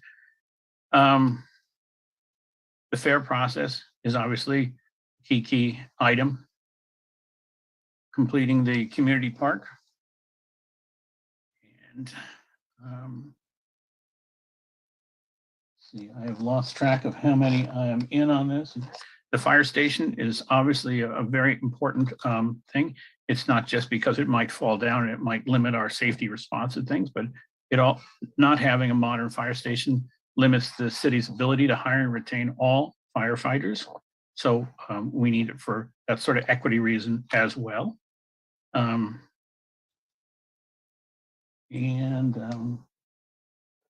I guess I want to spin in one sideways direction. No, I did have a question. The question was, in our listings here, we have a fossil fuel burnout. Yeah, I don't understand that. It's listed as new. And I'm wondering if this is decarbonization rebates. Is that what this is? That's a question to staff. I was just going to say, I'll ask someone on staff to answer that one. Heather, would you like to? Sure. So the concept of burnout ordinance is to begin decarbonizing existing buildings. We did so much with our all electric to ensure that all new construction is all electric, and major remodels or additions are required to be all electric. This would be looking at things like when your water heater breaks, a requirement to replace it with a heat pump electric water heater, those kind of things. Obviously, and I think it was written into the description, a huge piece of that is then the equity issue and the financing and the some of the infrastructure discussion. So we see it listed secondly in the CMO CDD category as develop action plan to facilitate equitable decarbonization of Petaluma existing buildings. So those two are bookends to a single goal. They could be. I mean, they're both getting towards a similar goal, I would love to see them be modeled after our turf replacement or toilet rebates or something like that. I mean, these are just things we do because we're out of this resource. One big idea, sorry to spring it on staff, but I'm looking at what all these initiatives are and how much public engagement there is and how you can't really put milestones to them because you need to evolve them and engage with them and whatnot. And then I look at the capital budget side of things. And let's say where the trestle is in the budget or any other project, it lists what will happen this year and it funds for 5 years, say, and if it takes a second year of additional funding to things, or the first year is design money, the second year, and we approve a budget. I would love a goal that said we completed the capital budget in the year it was intended to be spent. That way we would say what the metric is, and maybe it's only get or reach agreement with SMART year one, or it could say complete construction in year two. And that way we would be putting the right money in the right years, but we would be setting a goal for that year that wasn't nebulous. Because my fear with bigger projects is we say it's in this year's work plan, but we don't say we're going to finish it because we can't really tell if we're going to finish it. And so if we're still working on it 3 years out, essentially we've met the goal. We're working on it. I would rather have a more finite goal, a metric that said this step, this part. I worry about with Councilman King's dredging concept. I think we all want to see that the dredging be funded at the right time, but if we don't know what we're doing in year 2 and year 3, in year 4, we won't have it right. So my suggestion for debate amongst the council is, should we pull capital projects independent of all social initiatives, shall we call them? Or how do we keep our capital program on target so the streets we say we're getting paved this year actually get paved this year, so that the purple pipe extensions we want this year happen? I realize it's a curveball for this point, but I think today is the day we throw our curveballs. Thank you. Yeah, and maybe there's a reply from staff on that one. Maybe that's for council. Councilmember McDonald, I know that with our new Public Works and Utilities Director, we've been working closer at Gantt charts and creating milestones for our projects, and also taking engineering positions and turning them into project management positions to help us move our capital improvement program. And that's why I think it's so important to have that conversation when we are prioritizing specific capital improvement projects, that we look across the 50, 60, $70 million worth of projects and understand what staff has prioritized in our CIP. Chris, would you like to speak on that? Yeah, absolutely. Thank you. We have been working hard at synchronization of all the various projects. And so if a new project were to come forward, we can see how it meshes with the gears, so to speak, of all the other projects and what might have to give or what additional resources would be necessary to make that project happen on time and on schedule and on budget. Heretofore, we've just had leadership transition. Our capital improvements group, our CIP team, has been down 40% in staffing. As whether or not you know that, that's significant because it's a small team. So when you cut a small team in half and the work is growing, what I'm seeing as your new director only a few months in is that we've got extremely passionate, capable, and talented people. They're working extremely hard and they are so talented and they're giving it their all. We literally just this last week have opened up the vacancies and we're filling those positions, but we've already, in anticipation of new people coming on the team, we've begun strategizing with our onboarding efforts. I've been talking with our new HR director, Charlotte Freckman, about that, as well as our executive leadership team here at Public Works, so that when they come on board, they can ease in and tackle projects right out of the gate. So instead of needing, per Peggy's point, instead of needing an engineer to do everything, we're diversifying.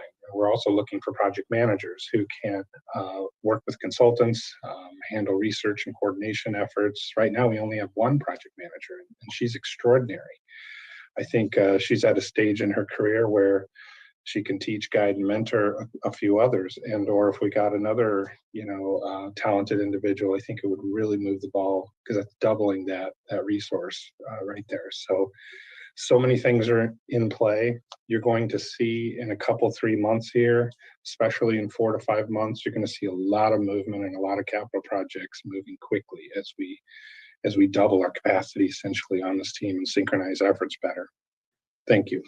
I'm very excited to see that, and I know that the Public Works Department can work predominantly solo, but then requires the interface with all the other administrative staffs, and that's a challenge.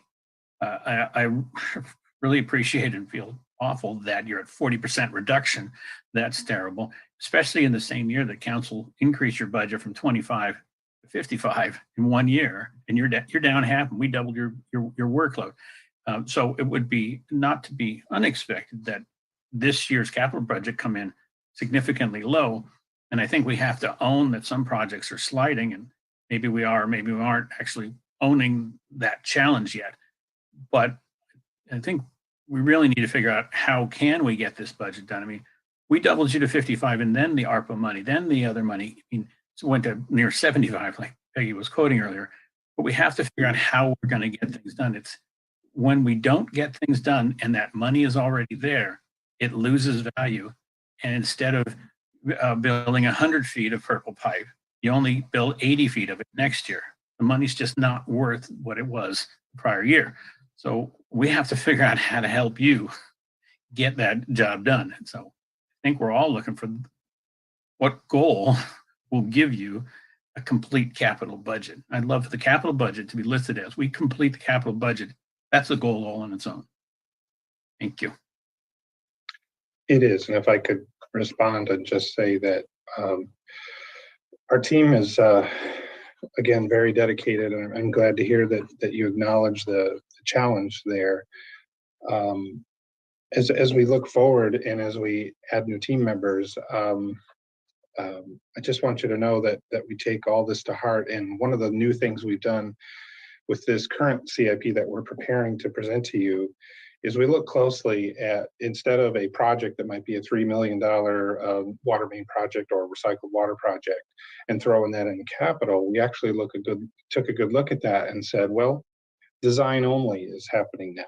And therefore we're checking, an on-target status that the design will be completed in this fiscal year. The next year, construction. So that was done in the past, but we as a team internally here really pulled back and asked ourselves, by the time the funding's available, by the time the design is finished, when will it really be ready? So that way we can feel good about progress as it moves along. Instead of right now, we just feel overwhelmed and behind on so many things. So psychologically, it's going to be a win for all of us, I think. That'd be great. Thanks.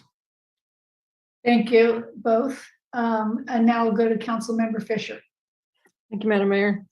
I do think that we need to prioritize the just cause eviction ordinance because of the timing of that, and appreciate all the people that came out tonight. And like Councilmember King, I do think that we need to move the charter issue up, particularly now with district elections. We talked about, whether we shorten those terms or, offer payment to council members. And I think now is a really good time to have those discussions, given the status of district elections. The parks plan, definitely a priority for me still. I think we need to figure out how we're going to add more tree canopy and sequester more carbon. And I think it goes to the goals about parks maintenance as well, to make maintenance not such an issue. If it's more wild, you don't have to maintain it quite as much. The tree ordinance, I think, is incredibly important. My understanding is that our tree ordinance is very, very weak. And again, why are we planting all these trees when we're just cutting them down? And I think anything in our goals that reduce our GHG emissions, whether it's the ordinance that Heather just talked about or the others that the Climate Commission are asking to move forward, would be a priority for me, along with anything that has to do with active transportation, and would like to see that we have Vision Zero and safety, as well as complete streets, sort of as part of a framework that we use when we talk about active transportation projects. To Kevin McDonald's point, the IPMP, I know that that's moving forward. I'd like to see that get a little kick. I understand there was a recent meeting about it. In regard to active transportation, our VMT ordinance, our committee hasn't met in 6 months or so. And I think I've forgotten everything that we did. So be nice to get that moving. The zero waste ordinance, I think that can be combined with our single use ordinance. And I'd like to see that prioritize reuse as a part of that. And I agree with Councilmember Barnacle, the whole issues about committees and commissions and making them more efficient and more valuable, I guess, in some way. And I agree with that combining of commissions and really trying to increase their effectiveness as opposed to, just sort of being there. I'm not sure why some of them are there, but really help them move our priorities forward, really use our committees and commissions to achieve our goals. And it's a way of, using that public input and those people sitting in those chairs, like mobility. Let's talk about how we're going to really change public transit in a way that is going to help us achieve our carbon neutrality goal. And when we talk about the fairgrounds and tenants and subtenants and having the discussion about who stays and who we go ahead and provide leases to so that they don't expire. The question is, do we want everybody there who is there? So I don't know who some of those tenants are. So I'd like to talk about that. And I agree that perhaps we don't need a crosstown connector workshop. I know that I'm in favor of moving Caulfield forward in some manner. I would like to say without cars on it, but not sure that I can achieve that. And then the last thing is agree that also we do need a permanent parklet program, whatever that might look like, and perhaps an expansion of that program, because I don't think pandemics are behind us. Thank you. Okay, it's always interesting to me how some differences and some similarities in how council members look at this issue. For me, I looked at what we have, what was submitted by staff in our attachments about which goals had been achieved and which ones, were partially achieved and are on the way, and which ones just really haven't even gotten started. So I really didn't look at things like, the road work, because we have an adopted road plan that we already prioritize what we want to do for roads. And so I'm not sure why I would want to have an additional, I use one of my goals, one of my 10 goals to address that, because I believe we've already addressed that. And I was comfortable with what I voted for. So I'm not quite sure about that kind of thinking in terms of our goals and priorities. But as I've said ad nauseum, is that I really like getting done what we've already said we want to get done and what we have prioritized. So for me, I'm going to start off with my top two, and that is just cause eviction, or now I think we're adding in this Ellis backstop or something, which I'm not sure what that will look like, but I would like to see us actually move that to the front. We said we would, and this is a time sensitive issue. And then the cannabis retail. I mean, this is another one where I don't understand why the city attorney's work suggestion is that it would take 300 hours. I think that is acting as though this were dealing with a much more serious issue than this is. This is a voter approved throughout the state of California business that wants to locate in our town. 65% of the people who voted in Petaluma voted for this. It's a retail tax producing action. It's very small. There are already templates out there that are working very well in other cities.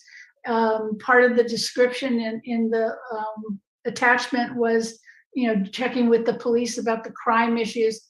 I really think that it's a foot dragging example rather than actually doing the will of the council. And I'm not accusing anybody, and you don't need to defend yourself, but I'm just saying, I know there has been so much thrown at the city attorney's office, and this district election alone, not to mention COVID, has been terrible for the city attorney's office. But I do really feel there is a cleaner and shorter path to cannabis retail than has been suggested. So I want to throw that out. I absolutely think we should be updating our city charter, and I know that is on the list, but I do believe that since we are moving to district elections in this November, it would have been nice if we had already had some of the issues that Councilmember Fisher just mentioned and John Crowley from the public mentioned already addressed, but they cannot be addressed unless we address our city charter. And I know the will has been there, then the recognition of the need, but this is something that we need to at least identify the main things that need to be addressed and bring those forward before the 2024 election, I would hope. I would like to add that.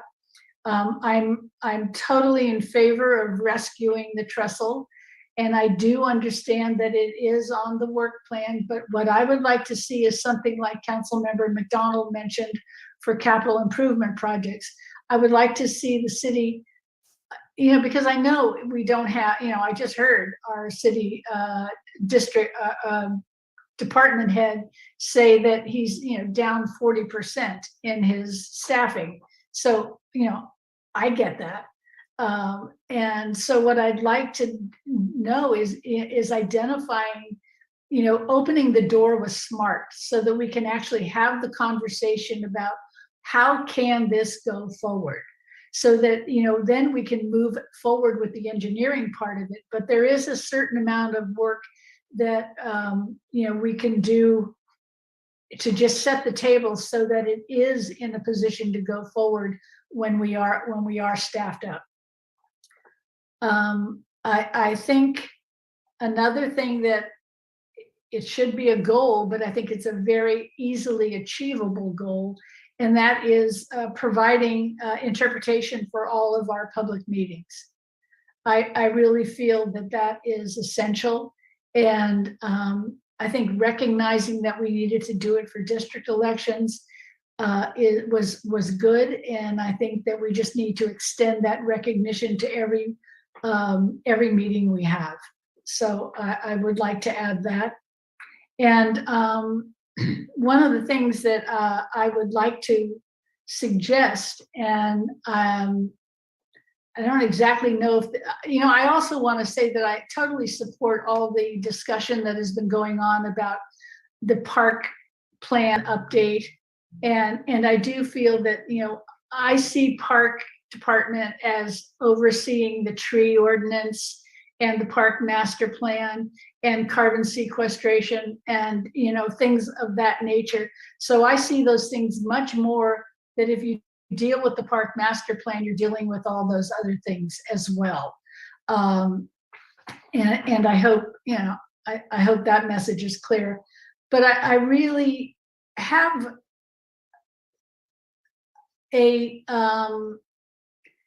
something that has just not been really discussed by any other council member, but I would, and I don't even know that this is really a goal or how, or if it's something that we do in another mechanism. And that is, I think we should look into a moratorium on development above the Lynch Creek, all the way up into that whole area that has been referred to by the 54 letters we got today or yesterday on saving our old growth forest and looking at development in the floodplain.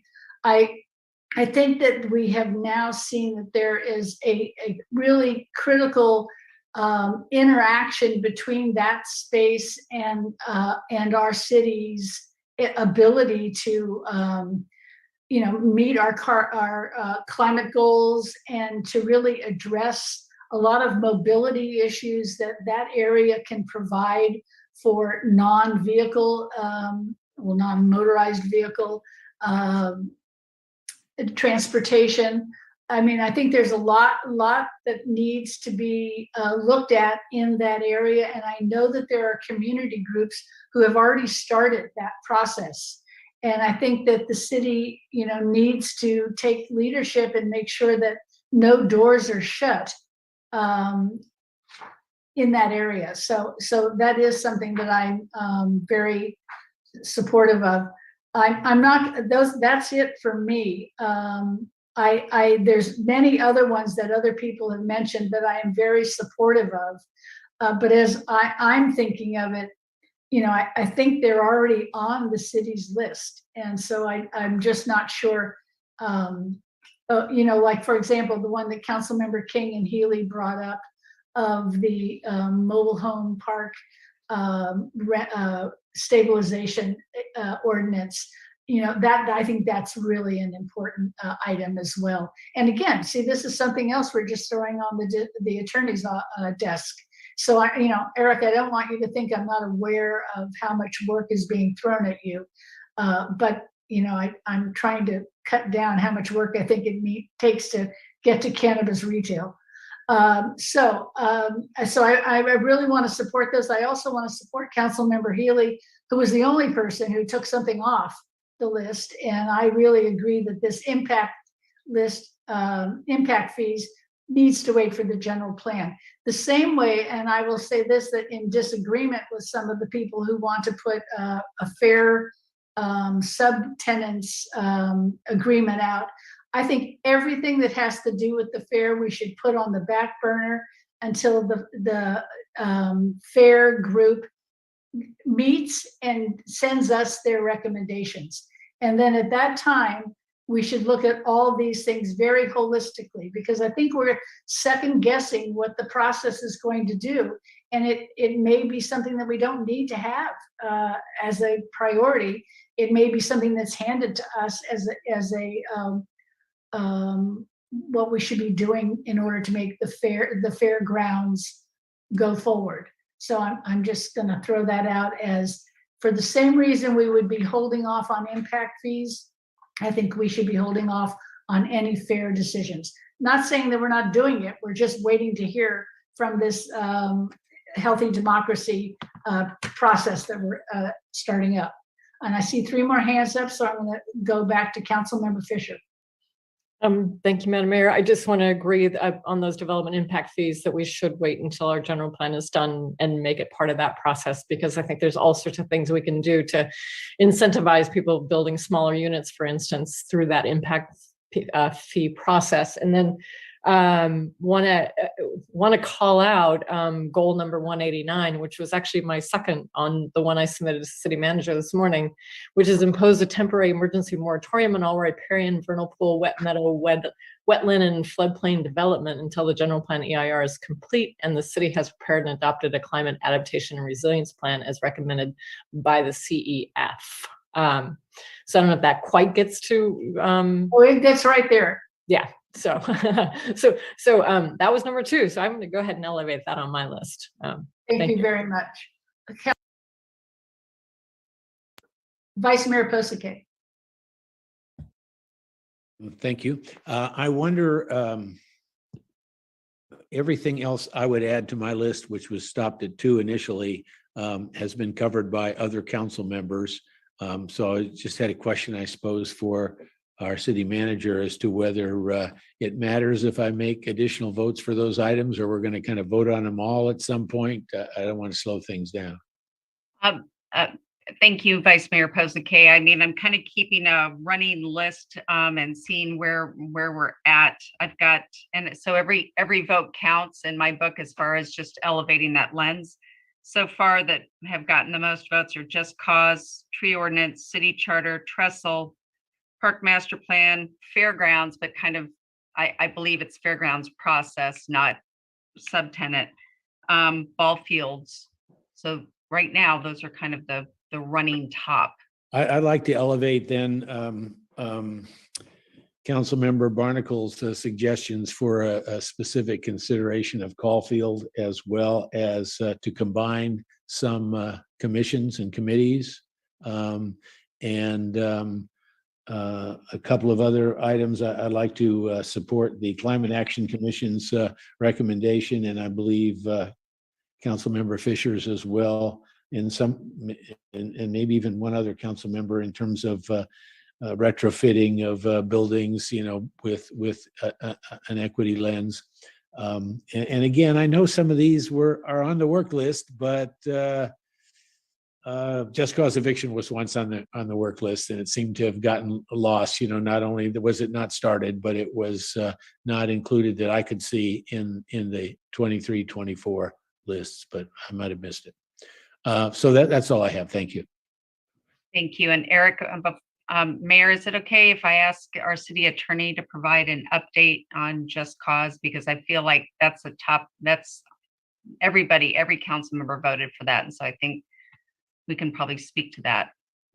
Thank you. Do we need to have that today, or?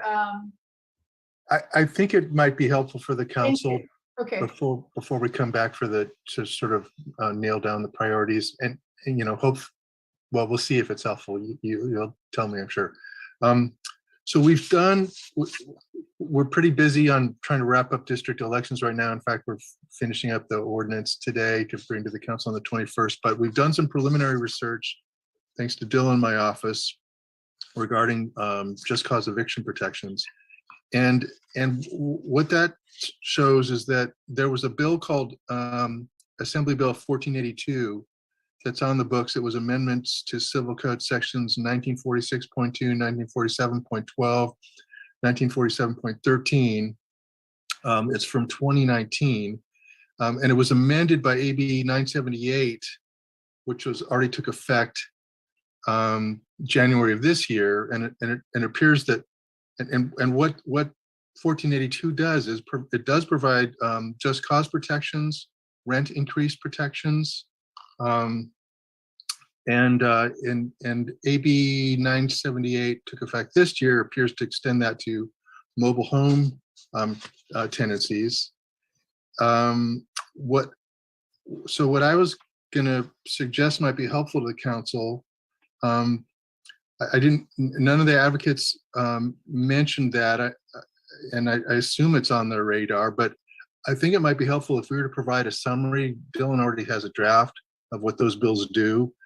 They expressly provide for the ability of local agencies to expand the protections. And it may be that if the council sees a summary of those protections that exist in state law, so there's not, at least with respect to those protections, there's not going to be a gap when the county ordinance expires. And it may be the council wants to go further, and if we showed the council, it seems to me, and the public what those existing protections are, then we could be given direction as to that. It sounds like the council wants to keep that as a priority. That could help us focus. So anyway, that may be reassuring to some folks, particularly if they're not aware of those laws, and it could be a basis for the council to give us more specific direction. I should mention that as adopted, those protections do sunset 2030, but they're in effect now, and they define what is just cause. They limit rent increases, and we'd be happy to summarize what those are. So that's, I wanted to mention that. Thank you very much. And how soon could you get that to us and I guess get it to the public? Like sometime in the next couple weeks, I would say. Okay. I think I'm going to just say that I think all the council members would like to see that, and yes, that might be very helpful. Thank you. Thank you. Okay, so Councilmember Barnacle, followed by Councilmember McDonald. Thank you, Madam Mayor. So in the name of my cost savings revenue ROI comment from earlier, I want to uplift what Councilmember King said about solar. We saw the threat of NEM 2.0 going to NEM 3.0, and I think it's pretty safe to say that while NEM 3.0 probably isn't going to be as bad as what it could have been, it's probably not going to be as favorable for us. So anything that we do to lock in solar rates right now on facilities where we're certain we're going to be there for the next 30 years, there's certain facilities we might not be, it's probably a wise financial move. So I want to echo that. Then what was I going to ask? Eric, I hear that you have a memo that is sort of suggesting that we might not need Ellis Act. Can you take it, actually meet with the people from Legal Aid and the tenants union who are concerned about this? Because, I think it'd be good for you to actually brief them on what you're seeing, and actually interface with, the people that are on the front lines dealing with the issues. Is that possible that you could do and share your memo with them, because they're ultimately the people that are really just dealing with this stuff on a daily basis? Well, they're obviously, those are important stakeholders, and be happy if the council directs us to have those stakeholder conversations, happy to do that. In the first instance, though, our duty is to advise our client, which is the city council. And so I think that's what we should do first. And but if, you know, if there's different direction from the council, that's fine. But yeah, and I appreciate that, Eric. My concern is that we made this a priority back, you know, 8 months ago now, right, in July. And this is the first we're hearing that it probably doesn't need to be a priority. And I realize this is the update, right? But it's, well, I'm not presuming the county protections. The county protections are going to run out, and if it's going to take you 2 weeks to get us a memo, and then we're not going to make it a priority, like, the county protections are going to run out. And I think what all of the council up here is concerned about is that the county protections are going to run out, and renters are going to be left holding the bag for it. And we can do something about it. And we set it as an urgent priority in July because we were concerned about it then. And now the wall's closer, and we're no closer to having an ordinance. And so that's what, yeah, go ahead, Mayor. Yeah, okay, so I think the direction so far is that we are going to come back on May 2nd to adopt our goals.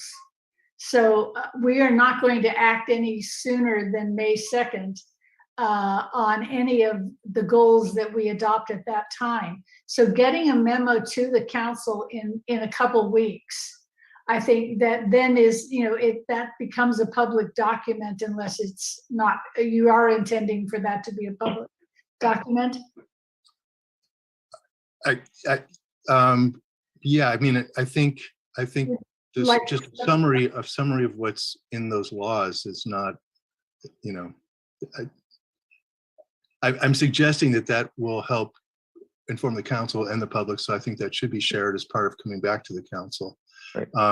And I didn't mean to be suggesting that law obviates whatever further protections the council may want to provide, or that they're not important.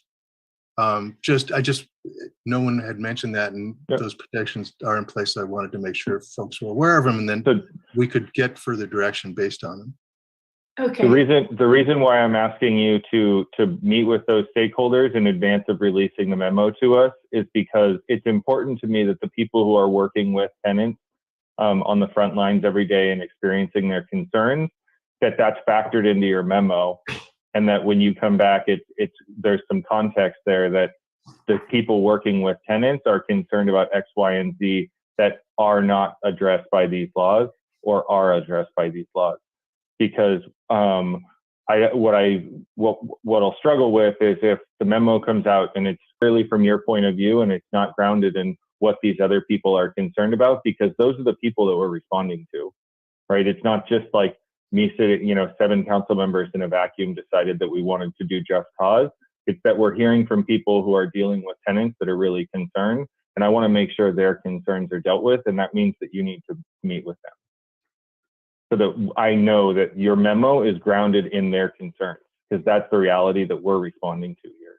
Okay, I'm going to take over this meeting again. But I would just say that, Eric is our attorney. And I think by giving us a memo, that is a public memo, we could share that with those members of the Sonoma County Tenants Union, or the attorney from legal aid who was on this call, who very likely knows about this and is in touch with the Sonoma County Tenants Union, Margaret DiMatteo. I think that is the more appropriate route to go, rather than to ask our city attorney to be giving advice to people who are not necessarily his clients. So yeah, I'm not asking for him to give advice, Mayor. I'm asking that, like, I can share it with them, and then they can send back their comments, and I can send it to Eric.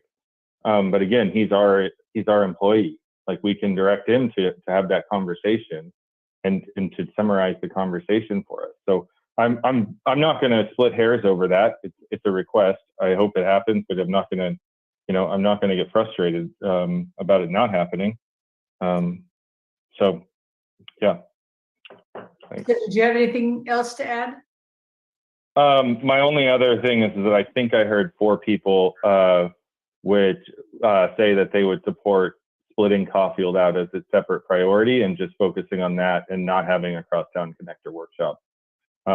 Especially considering we've got a couple of people that are supporting a moratorium on development up in that other area. So if that's, that's actually taking some things off of the priority list for council or for staff as well. But I want to just call that out, and but I'm pretty sure we've got at least 4 on that. Thank you. Okay, Councilmember McDonald, followed by Vice Mayor Posake. Just a couple of feedback things, I guess. One, regarding just cause eviction, I guess I'm disappointed that Petaluma would be the first one in county.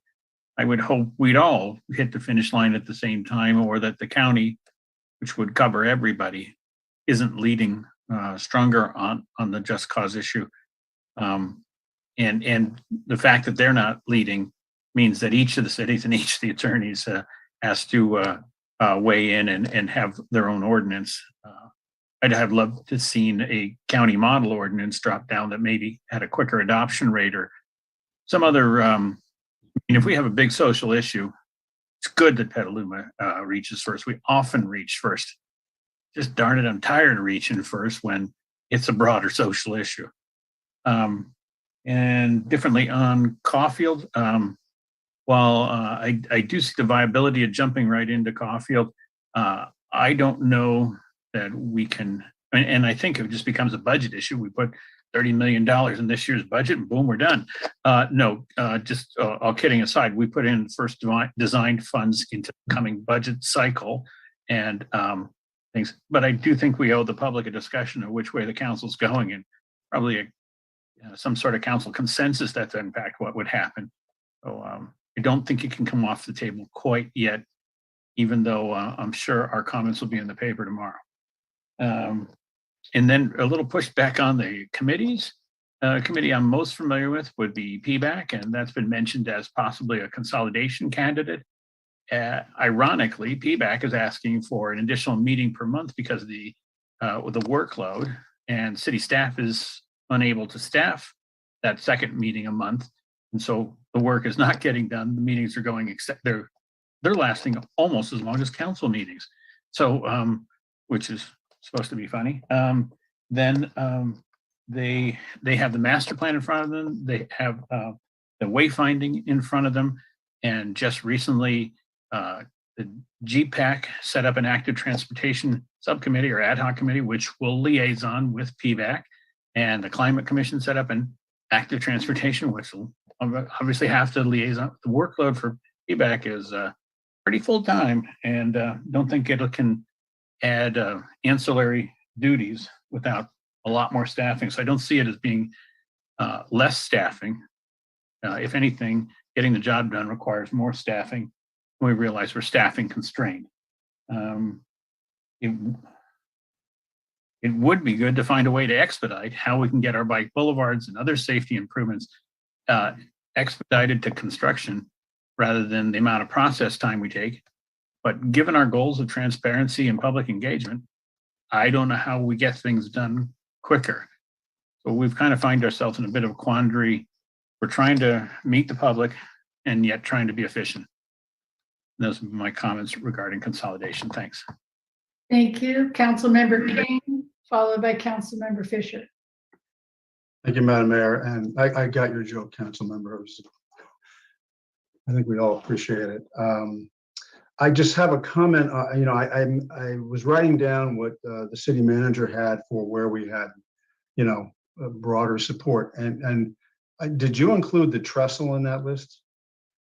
Yes, Because I marked down 5 people who mentioned that. Yes, I did. Okay. Yes. And although I don't know if this is apropos of anything, but I would prefer a broader crosstown connector workshop than just Caulfield. But it's not I mean, it's on our agenda, upcoming agenda list, so it's not a priority goal one way or the other. One thing, getting back to the discussion about communication to the city attorney or from the city attorney, the folks from the Legal Aid, Tenants Union, North Bay Organizing Project can certainly communicate with our city attorney by email to see what their thoughts are about what he stated earlier about AB 1482 and AB 978. So those are my comments. And, I did want to follow up again on the solar facility projects. I think Councilmember Barnacle made, a good point about timing and the economics of that. I think we are moving forward for floating solar. I know it's going to happen hopefully in 2023. And there are some delays at the CPUC, but eventually there's going to be something that comes out of that agency regarding the economics of installing solar panels, sometime perhaps even this year or soon into early 23. So I'll just make my last push for that, and then I'll be quiet. Thank you. Thank you. Councilmember Fisher? Yeah, I want to follow up on Councilmember Barnacle's comments about just cause and understanding a city attorney does work for us. But I think what would be lacking in that memo is what are the gaps between what the state has done and what the county has in place and what's going to go away and what is needed. And so I don't know how we can fill those gaps in that memo that comes to us. So it's not just a memo about what the state has, what those laws say, but that we really understand the consequences and what's missing, like a rent registry, right? We know the state's probably not mandating that, and the question is, do we need something like that? So I think that's where meeting with those in the public would help answer those questions, because I'm not sure the assistant city manager is returning the emails of those organizations. So just want to give a push for that. Thank you. Okay, so I actually want to say that I do support the solar battery idea and support moving that forward. So you can add that on my list since I had fewer than 10. So at this point, I don't know if you want us to do a straw vote. Is that what you would like to see? I see the city attorney's hand is up. Thanks, Madam Mayor. I just wanted to respond briefly about the conversations with the tenant protection advocates. Ironically, one of the reasons why I anticipate that the cannabis regulations may take longer than the mayor anticipates is for stakeholder conversations, because of the multiple components likely that they're to have in terms of land use that our current regulations don't address, et cetera. So we've had those, happy to have those. They take time though, and I don't think in my schedule, it'll be possible to have those conversations in the next 2 weeks. We certainly can, and I think it would make sense for us to. I think we may have, even on our own initiative, discussed, the county protections that are going to expire and compare them to the AB 1482 protections. I think, happy to receive feedback from folks about what additional ones they think are important. It's a little bit that's the council's policy prerogative realm that we usually don't want to jump into that before the council gets a chance. So I was hoping to sort of help set that up with our summary. So anyway, that's happy to receive more direction about that from the council, but I hope I don't seem to be, resistant of getting stakeholder, feedback and helping the council assess that. Thank you. I'll just give you my feedback. I would like to receive a memo on those two state bills. And I hope that it can be public. And then I assume that will start the conversation with the public. And we will have that between the time we get the memo and the time we are coming back to vote on our goals and priorities. So that should give us everybody opportunity to speak further on those issues. That's my 2 cents. And at this point, I guess I'm asking for staff for some direction. If you want us to do, if you want to give us the top 10 that you heard, or if you want us to just start going through them and getting a top 10 list. So Mayor, currently what I have is just cause, tree ordinance, city charter, trestle, park master plan, fairgrounds, ball fields. I've got solar. And then it kind of trails off after that. But I am going to ask about the Caulfield and the Crosstown Connector Workshop, because I heard Councilmember Barnacle say there were 4. And I just wanted to make sure that we have a majority on that. Okay, so my understanding, well, actually, I won't even guess at that. Councilmember McDonald? Thanks. I am interested to ask the city manager to refine that.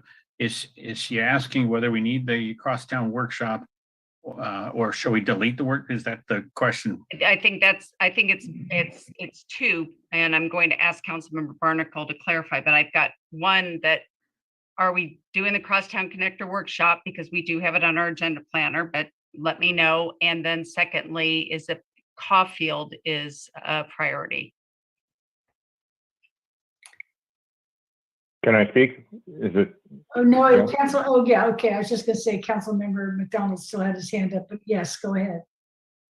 Yeah, so I think there is 2 actions there. One is splitting Caulfield out and making it a priority to get moving on and moving the capital, advancing it in our capital program and making it a priority.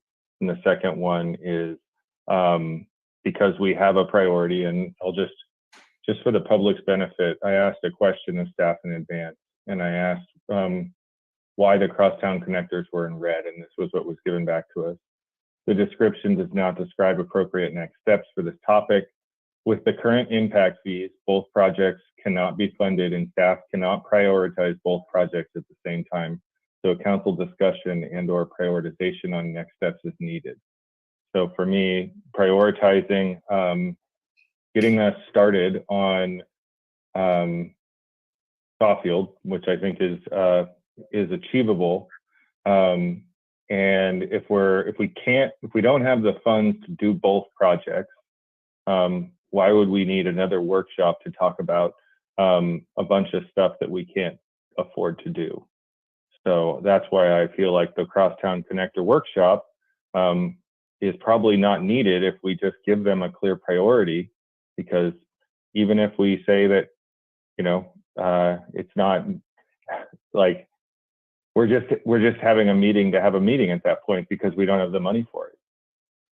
So for me, it feels like give them a priority and let them do the work, and let's stop with the busy work and actually, focus on something we can achieve. Okay, I hear that is your what you're putting forward as what you'd like to do. I will just say the reason I am not going to support that is that I actually think that discussion needs to take place in the public, and it may be a lot of talk, but I don't see the Crosstown Connector workshop as something where we're just going to talk about things that can't be done, but we're going to learn what the options are and give staff direction. So, and I do think that just needs to be done in the public. So that's my comment on that. Councilmember King. Well, I think I've already commented in part. I would prefer to have a Crosstown Connector workshop. I mean, one of the things that happens at our workshops often, if not always, is we get public input, and the public has notice of this specific topic. And so that would be my preference. Thank you. Councilmember McDonald. Can I ask staff for the intended date of the scheduled workshop? We don't have it scheduled yet, but we're looking at the summer. In intention that, all the engineering data would be, provided at that, the traffic benefits, traffic studies, it's That's correct. And a rational decision would be available at that meeting. We don't want to come to a council without that information. So yes. Right. And that's great, because then we're in front of the public with all the data, and we're in front of the public with a vote that's scheduled, rather than something that happened too quick for the public to actually see. I'd rather be more transparent with the public and hold the workshop, even though I am significantly leaning already. Thank you. Councilmember Healy. Thank you. So yeah, I would support having a workshop for all the reasons stated, and I think it should be not done until there's enough analysis and progress in our general plan, so we can have an informed discussion based on actual analysis of what the community needs, rather than just wishful thinking. Thank you. Okay, thank you. So there we have it. So so your list now, do you have 10 things on that? Because I think you can take the Crosstown Connector Workshop Caulfield off it. Yeah, I didn't have that in my top 10, and I don't have quite 10, but I'm assuming I've got 1, 2, 3, 4, 5, 6, 7, 8. So I've got 2 more, but I'm assuming once I analyze everybody's list, that I'll be able to suss out. Okay. I thought I heard the park master plan. That sounds right. So just cause, tree ordinance, city charter, trestle, park master plan, fairgrounds, ball fields, and solar. Sorry, I missed that. Okay. Well, does anybody want to, Councilmember Healy, do you have your hand up again, or still? Yeah, no, I just wanted to make another pitch to see if someone else would be willing to put a chip on getting the new Fire Station 1 shovel ready. Thank you. Thank you. Councilmember, Vice Mayor Posake. So if it's possible, we don't already have 10, I would like to add a vote to the, which I don't think I did the first time, to the preservation of the old growth forest on the North River and its protection. So that would be the moratorium that Yeah. Councilmember Fisher and I spoke about. Okay, thank you. Okay, Councilmember Barnacle.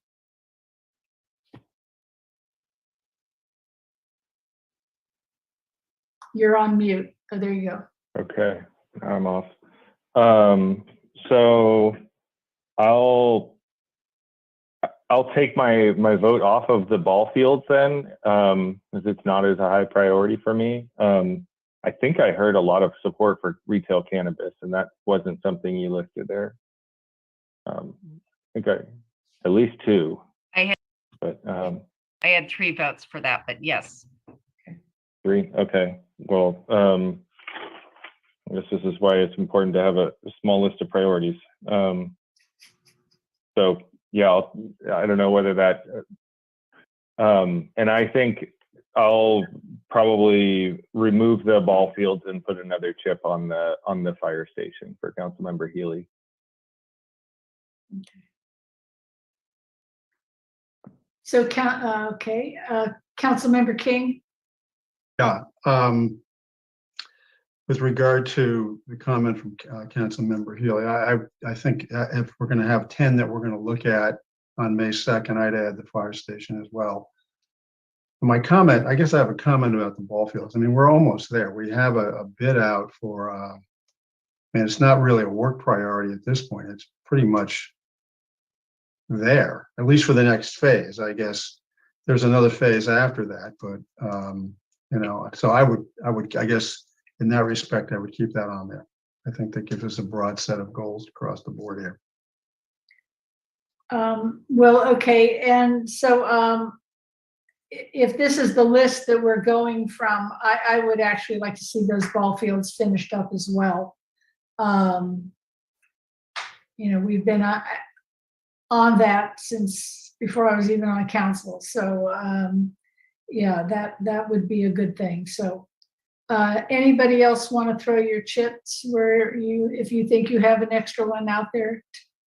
I'm not seeing any. So so I've got and Councilmember McDonald, you already had fire station on your list, so now I have 4 for fire station. Yes. Okay. So that's number 9, and then we're a tie between North River and cannabis. Okay, well, I think we can go to 11. Any opposition to that? Okay, all right, except from staff. No, okay, so yeah, so let's go with those. I think I'm really surprised that providing interpretation didn't get even another second vote on that one, but you know, that's what it is. It's everybody's 11th, I'm sure. But okay, so this is going to conclude our workshop unless anybody has anything more to say.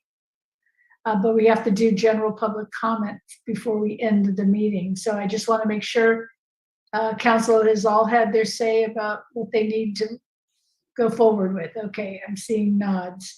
Okay, so now I will ask our city clerk if she's received any general public comment for today's meeting. Madam Mayor, we have received 8 general public comments that have been posted online. Thank you very much. And now I will ask our moderator to see if there's anybody in attendance who would like to speak to items not on today's workshop agenda. Thank you, Madam Mayor. I'm going to share my screen. I'm going to start a 30-second timer, at the end of which we will see how many hands are raised and count them up and divide the time, whether it's 3 minutes or 2 minutes. So at this time, we're opening up general public comment. These are for items that are not on the current agenda. You will have either 2 or 3 minutes to speak. So please raise your hand or press *9 if you're participating by phone.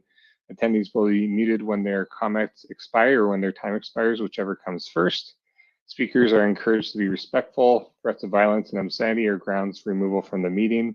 And if you're unable to speak during the time allotted, please send your comments to the city clerk at cityclerk@cityofpetaluma.org. We have 3 hands raised. First, so I will reset this timer to 3 minutes. And invite our first speaker, Taryn Obaid, followed by Bev at Protect Wild Petaluma. Taryn, you may unmute and begin your comments. Thank you. Good evening. Thanks for a great meeting. I wanted to make a point about market research. I've spent, my entire career deep in market research, and market research is not just a survey. Market research is pretty much a funnel approach where you go out there and you explore the entire landscape. Who are the players? What are the forces that motivate the players? How does it all map out? And then with that comprehensive, deep understanding of what all is out there in the world, you craft different research tactics to drill down and understand them. One of those research tactics would be a survey. They're great. They're really valuable in helping pinpoint things down once you understand the lay of the land. So why am I bringing this up?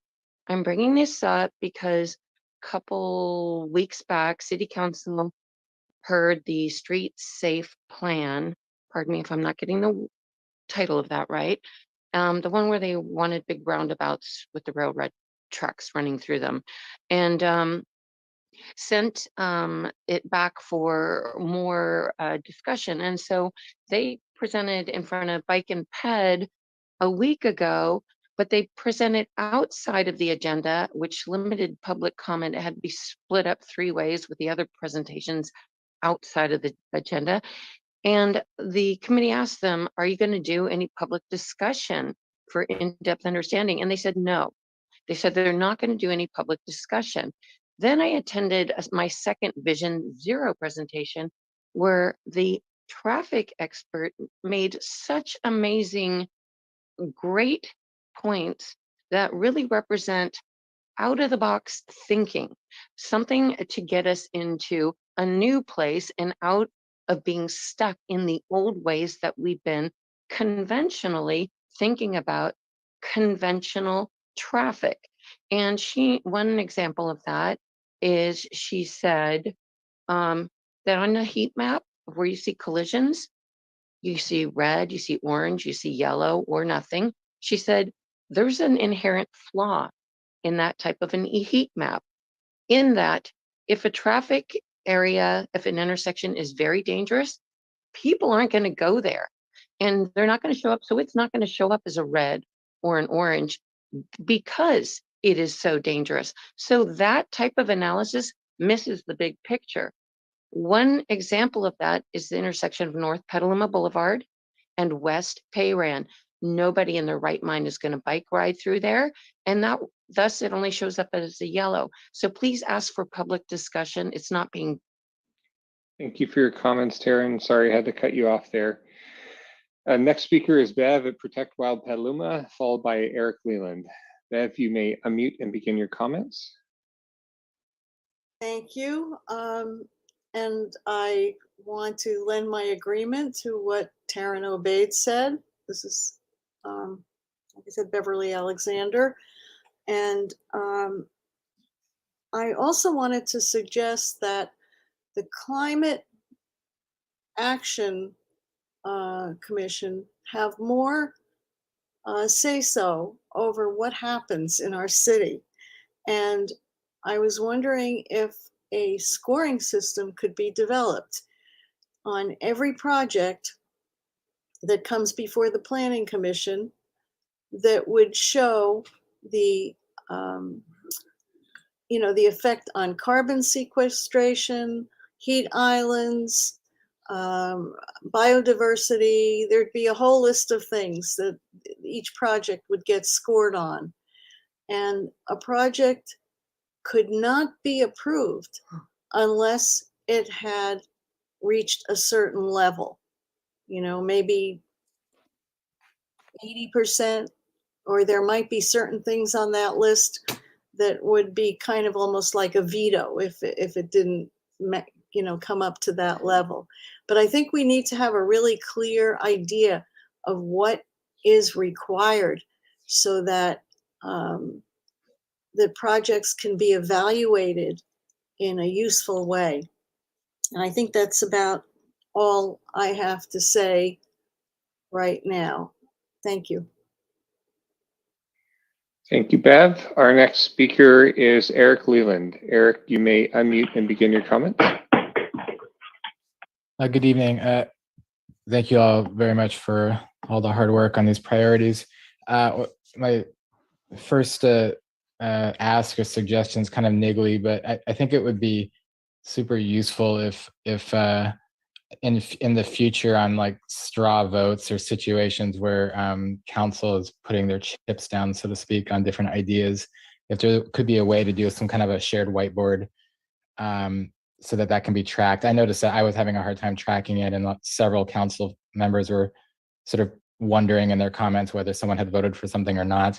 I know it's not a real vote, but it would just be really nice to be able to track that visually. The public could take a screenshot and kind of remember and pass on the right information and not spread rumors or something, just not because anyone's intending to, just because the information is, hard to follow. So that would be a suggestion.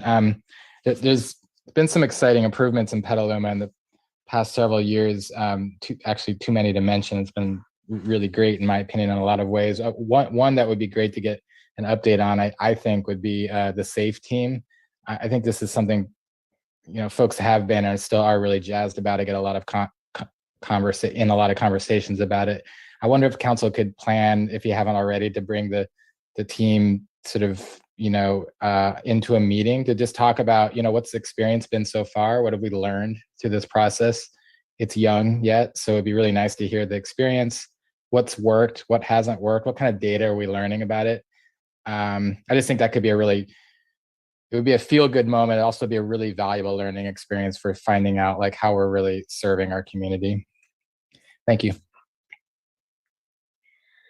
Thank you, Eric. And that was the last hand we had raised by the expiration of that 30-second timer. So members still with their hands up, please send your comments to cityclerk@cityofpetaluma.org. And with that, I'll turn it back to you, Madam Mayor. Thank you very much. And, I think once we get back into City Hall, I think some of the ability to communicate better with our viewing audience may have been improved. So I'm hoping for that. I do see our city manager's hand is up.